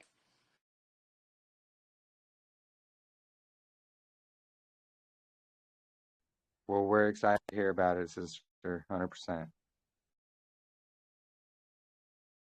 Yeah, Ashley, so that's what I was speaking about. So I'm in Phoenix, and we still have ranches and things like that out here in Phoenix. I mean, if they're here, they should be in close proximity to most, but then again, I don't know. So, if there's one close to you, I would recommend it. If not, then, like I said, it's between you and Yahuah.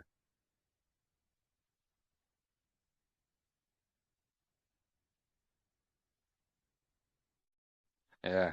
Well, the spotless one, meaning, it's all one solid color. There's no blemishes, things like that. Actually, probably Sister Natalie and Jermaine can probably explain that one a lot better. They both have sheep.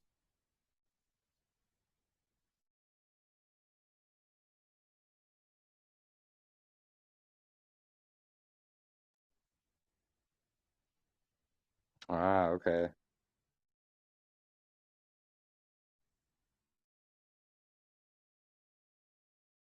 So it can be any color pattern.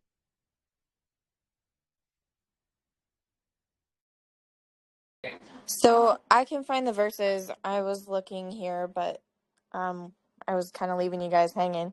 I looked up the Hebrew on that of like the spotless or without blemish, and I found some interesting things about where it went into like what it means to have a blemish, and it was maybe I already shared it in the chat. It kind of came up, but it was like blind or like a scab or something like that, and it talked in terms of like the Kahanim or the priests serving as well. So it kind of gave more clues as to what they were talking about when it was talking about a blemish.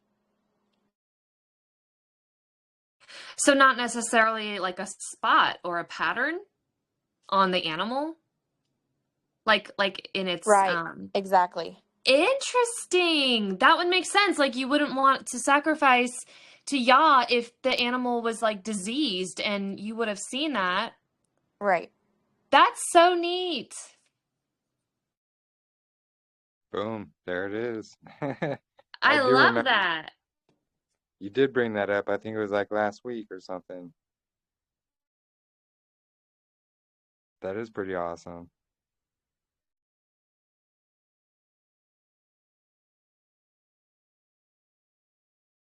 Yeah, precisely, Lisa. Spotless lamb, 8 days to a year. Thinking of our children in their first year, they're unblemished and innocent, spotless.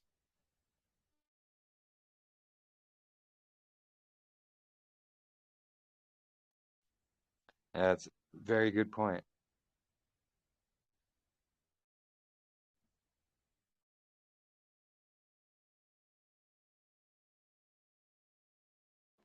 Okay, so I found the post that I was looking at. Um, It was Deuteronomy 15. It kind of talks about like the firstborn males that you set apart from your herds, and it's 15:19 through 21, and 21 says, and if there be any blemish therein, as if it be lame or blind or have any ill blemish. And then Yah's scripture says, when there is any defect in it, lame or blind or an evil defect, do not slaughter it to Yahuah your Elohim. But you could eat it within your gates, the unclean and the clean alike, as the gazelle and the deer. So it's calling these ones with defects the unclean ones, and they weren't supposed to be set aside for Yahuah. And then we see it again in Leviticus 21. It's talking about the actual priests. So 21:18 says, for whatsoever man he be that has a blemish, he shall not approach a blind man or a lame, or he that hath a flat nose. Another version says disfigured or deformed, a broken foot, a broken arm, a hunchback, a dwarf, has a blemish in his eye, scurvy or scabbed, damaged testicles. So those were the blemishes of the priests. So I think that kind of gives us a little more insight to that. Natalie, could you do me a favor and screenshot that? Yeah, and I put just it? tagged it. Oh, did you? Okay, I'm not even looking. Oh, Yep. thank you. Okay. Yeah, no problem. So I wonder what flat-nosed means. Yeah, that stuck out to me too. I No was pun intended. picturing like Voldemort from Harry Potter. So What about a cleft palate? Would that be flat nosed? Interesting. It a could what? be a cleft palate, like where the palate is deformed and maybe they have it on the lip, or it might actually be the whole palate of their upper mouth. I have a deviated septum. I hope that doesn't mean it. Well, it just means you can't be a slaughter offering. and you're not a firstborn male, so there's that. Yeah, I'm also and I'm not a male, and I'm also like a middle child, so There you go, you're safe. I was gonna see if there was another one here that talked about the face, but I'm not seeing it. Have to compare some versions. Yeah, very interesting. That stuck out to me too. The flat nosed.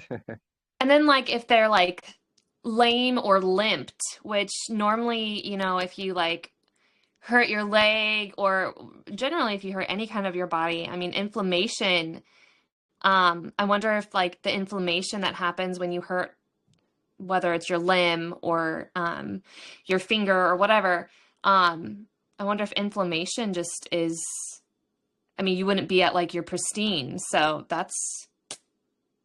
this is so neat. So much better than just a mere like speckle or marking. Yeah, truly. And yeah, like Micah says, it sounds like a Nephilim genetics.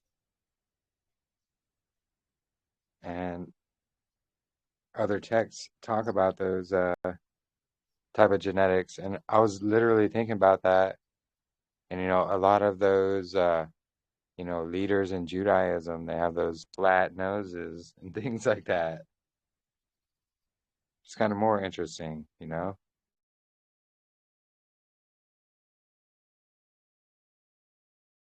Yeah, and it really does make much more sense. Yeah, really. And Yeah, like to add to that in like a prophetic kind of a sense, because people will say like, oh, that means these people are bad or something, like the eunuch or the foreigner or whatever. And you have these groups saying that because we're always compared to sheep, right? So they'll say, oh, well, you're a white sheep, so, white people are bad, or you're a black sheep, so black people are bad, or you're speckled, so you're mixed. And it has nothing to do with color. Has nothing to do with that. So then we get the prophetic Yeshayahu or Isaiah 56. I'll start in verse 1. It says, thus said Yahuah, guard right ruling and do righteousness, for near is my deliverance to come, and my righteousness to be revealed. Baruch is the man who does this, and the son of man who becomes strong in it, guarding the Shabbat lest he profane it, and guarding his hand from doing any evil. And let not the son of the foreigner who has joined himself to Yahuah speak, saying, Yahuah has certainly separated me from his people, nor let the eunuch say, look, I am a dry tree. For thus said Yahuah to the eunuchs who guard my Shabbats, and have chosen what pleases me, and are holding on to my covenant, to them I shall give in my house and within my walls a place, and a name better than that of sons and daughters. I give them an everlasting name that is not cut off.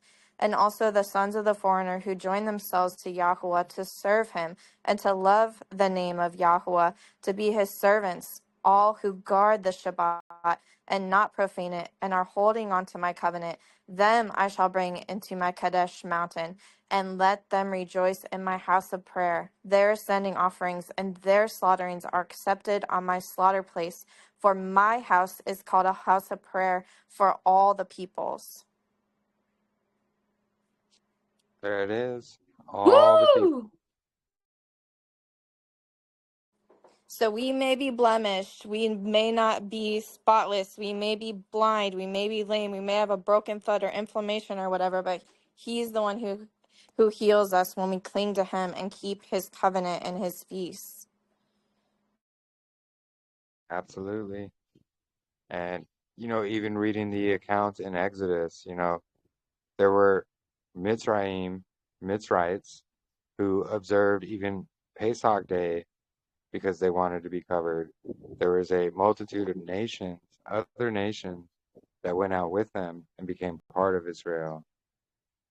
Not to mention, in the law itself, the Torah says the same law for the stranger who dwells among you, the sojourner, and the native born. Another funny thing is, so like the what is it, the black Hebrew Israelite people, they're super racist, super derogatory, but they're always talking about, oh, Edom, Edom, Edom. First, they don't even know who Edomites really are. They're actually those posing. The synagogue of Hasatan basically is who they are. But anyways, but what we see in scriptures is, Caleb, Caleb and Joshua. Caleb was the son of an Edomite. He's from Edom, who was grafted into Judah. And there are scriptural verses proving that out as well. I've shared them before. I think it's in our other tab. I think the Synagogue of Hasatan tab. I think. But they're in there. Oh, go ahead. Go ahead. Jeremy, have you, and anyone else in here, have you guys seen the breakdown of, there was this person, and I saw it earlier this week, and they broke down the word like they like to call those that don't support that state of Israel anti-Semites, right? And so there was this guy who broke down that word, and it means to be against Shem. Well, we know they're not from the direct line of Shem. So when they say that, it's weird. Like, it's weird where they put themselves, and like, don't you dare question it. But yet they're not even from that lineage. I think somebody broke it down, and they're either from Japheth or Esau, or not Esau. I'm sorry, Ham. Yeah, they are actually, because they even admit to this by what they call themselves, Ashkenazi. So if you go to Genesis chapter 10, verse 4, you'll see that name, Ashkenaz, in there. And he was the son of Japheth. And of course, they claim up and down, night and day that, oh, we just named it Ashkenazi because it sounded cool. Has nothing to do with Ashkenaz, in Genesis 10. Yeah, right. They name it, they are called Ashkenazi because they are sons of Ashkenaz, who is the son of Japheth. So not from Shem at all. Yeah, I just thought that was weird. But Sarah, you asked me about no, Noah did not make an atonement for the giants, because you're right, there was no atonement for them, but he made an atonement to the earth because of what the giants did. Sorry if I didn't specify that super clearly. Because of all the blood that they shed, he made an atonement for the earth because of the sins of the giants and what they did. I hope that clears that up. Yeah. That makes much more sense, Miranda. Yeah, sorry I didn't word that correctly. Yeah, I'm thinking, what? There can't be an atonement for them because they're an abomination and never were meant to exist. Correct. But he was making atonement for the blood that was shed on the earth. He was making on account of them. Yeah, okay. On account of them. Yeah. Okay. Thanks for explaining that. That makes so much more sense. Of course. Yeah, we love it. And I was trying to find those verses, but I don't remember which tab I put those in.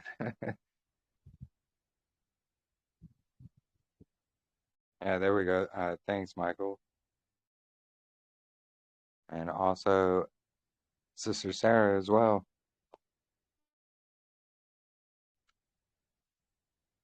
Yeah, so good to hear your voice, Sarah. So glad you're here today. Yeah, thanks. I've been listening and I've just been busy making, some food and this and that. So I wanted to mute it so it wouldn't be noisy, but I've been listening and it's been such a fascinating afternoon and I love it. All praise to the Most High Yahuah. Yeah. And yeah, we have a whole tab on those guys who say they're Jews but are not. There's go so ahead, much sister. evidence. There's so much evidence that they are not. And it's amazing.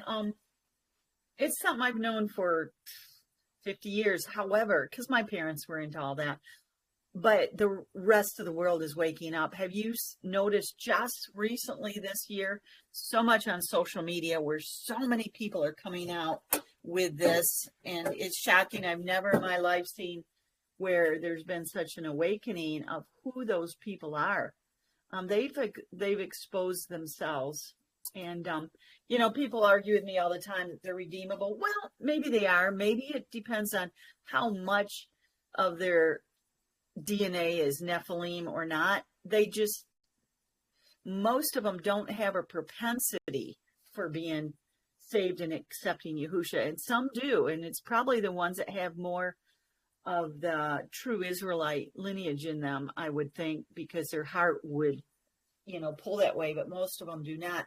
And there is a lot of scripture that says that they are not redeemable. But I think it's probably, since we're all so mixed now, it probably depends on how mixed they are, or how, the hierarchy, they keep their blood pure. They are so proud of their Nephilim DNA. And that's why they intermarry in families, and they keep themselves pure.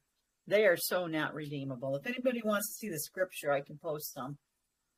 So if anybody ever argues with you about it, but it's not an argument I usually have. It's neither here nor there. Well, I believe that because Yahuah knows our hearts, and he knows who those people are. And just like Messiah said, he says, forgive them not, for they know what they do. It's always mistranslated as, oh, forgive them, they know not what they do. And see, it was that verse in the Greek, Jeremy, that really opened my eyes to, again, just like you said, who they really are. Exactly. And Yeah, Lisa asked, didn't Yahuwah divorce them? So Yahuwah gave Israel a certificate of divorce, but called for them to repent. Not the synagogue of Hasatan, that Yahuwah was never married or in anything with them. You know, everything they do is just against him. They spit in the face, they slap him in the face, they refuse to say his name, you know, which brings his name to naught. Like all these different things. Basically, if you know that synagogue of Hasatan is doing it, we should probably not be doing it. That's what I've learned. Yeah, definitely don't let a rabbi circumcise your baby at all. Exactly. It's disgusting what they do. And yeah, in the original Greek, you look in it, it says, forgive them not, for they know what they do. Because they knew exactly what they were doing. They knew who he was. They knew exactly who he was. This is why after after his death and everything, after all that happened, this is where we, you know, insert Rabbi Akiba and all his minions after him.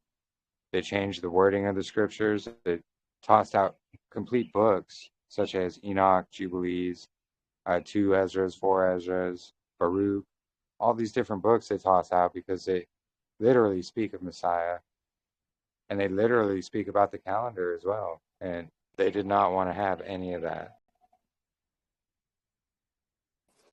Along the lines of that, because you were talking about that, Rabbi, um, and I was trying to explain that to one of my Action friends, a dear friend. She's been my friend for, she's like 78 years old now, but she's been my friend for what, like almost 16 years. And she asked me a question that I had like researched a little bit on, but didn't, you know, when you kind of like forget it, if you don't use it, you lose it type of thing. um and so I looked at like Lou White had a video on it, and the question was like, well, aren't Christians mentioned in in scripture when they called them Christians at Antioch? And so Lou White had said something about, oh, the word Christian came from Cretan. And when I looked that up, he's like, do your research. I was like, okay, let me see what this guy, let's see if this is correct. And I found opposite. Well, who knows what's right or wrong, because, just everything is dubbed and scrubbed and manipulated and all that stuff. But how would you go about doing that? Like seeing that? I know like they most, they would have been called Nazarene or the disciples Talmudim, but what about, I'm like, what is your answer to that? How do you describe I think three instances where it mentions Extions, and, I think that word there would have been for Christ would have been Messiah, right? And then Messiah means anointed ones, which is what we are. So how do you go about explaining that away? So Christian actually is derived from the word Cretan. And if you look in the English Heritage Dictionary, it takes you back to the etymology of it. And even if you go to the word Cretan itself, it comes from the word, or Christian comes from that. So Christian was used as a derogatory term back then. And, one, I don't trust Lou White because, he actually owns like a head shop selling meth pipes and things like that, open on the Shabbat, all kinds of stuff. So be wary of, anyways. But Right, right. Constantine came up with the terms Christians, right? Because he was the one that pretty much merged those that were following the way with the sun god worship. And I believe it was Constantine that kind of came up with the term Christians, right, the Jeremy? I count can't. the Council of Nicaea, right? That's what I had read. But when I looked it up, so maybe if you can, have time. I know you don't really have it, but if you can send it, because when I looked it up, it said that the reason why Cretans was after Christians is because after like the Christians wound up being poor, and they're like, oh, these poor Cretans, Christians. It was like a derogatory. I could not find the opposite where it was true. Yeah, no, so I did some research on that years ago, and that's where I found Christian was used as a derogatory term. You know, Paul actually says, because I am part of a sect or part of following the way, which they call a sect. And, we see that's actually what the sons of Zadok and Qumran called themselves as well, followers of the way. But they didn't call themselves Christians. They called themselves, followers of the way, or Nazarene as well. There are some versions where they use Nazarene in there instead of Christian. But again, it all goes back to Rabbi Akiba as well, because he did a number on the Greek texts as well to hide the fact about Mashiach himself.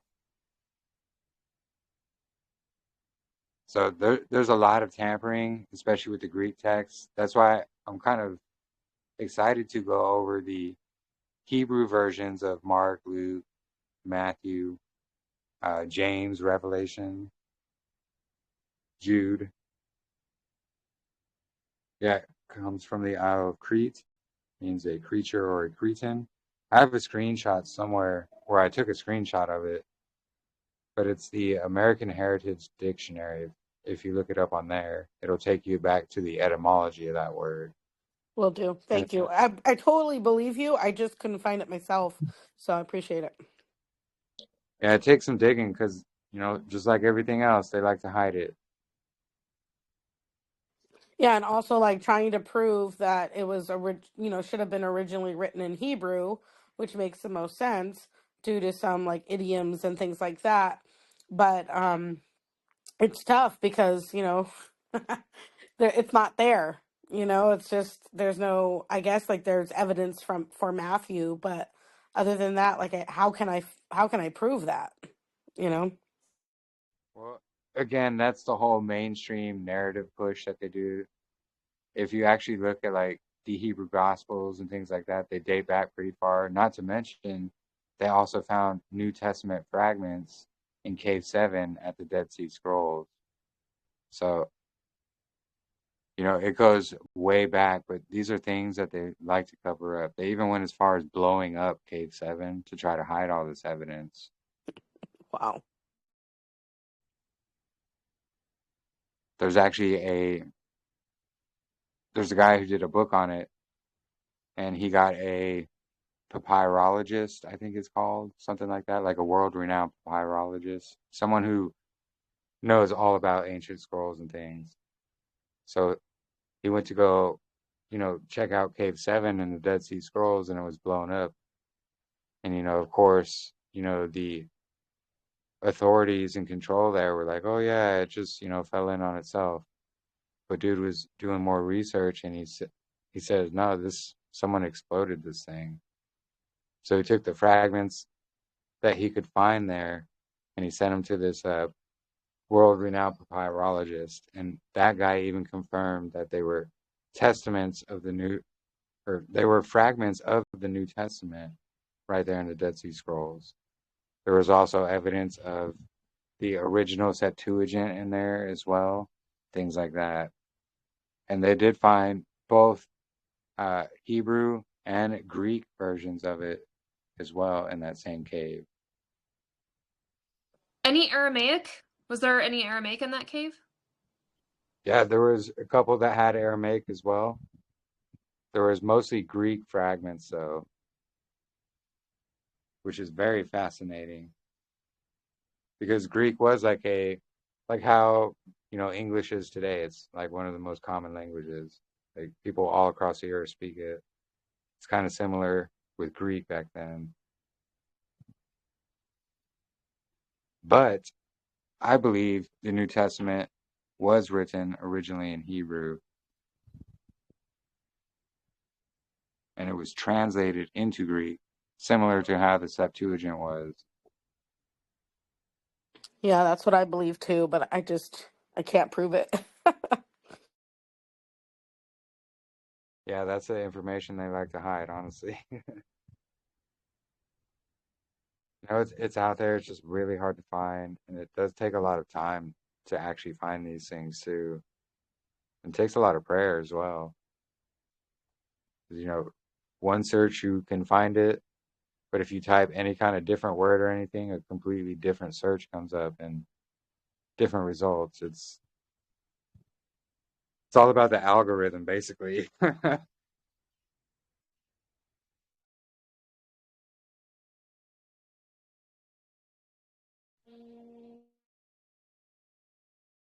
So yeah, let's see, we're already at 4 hours here. Love it.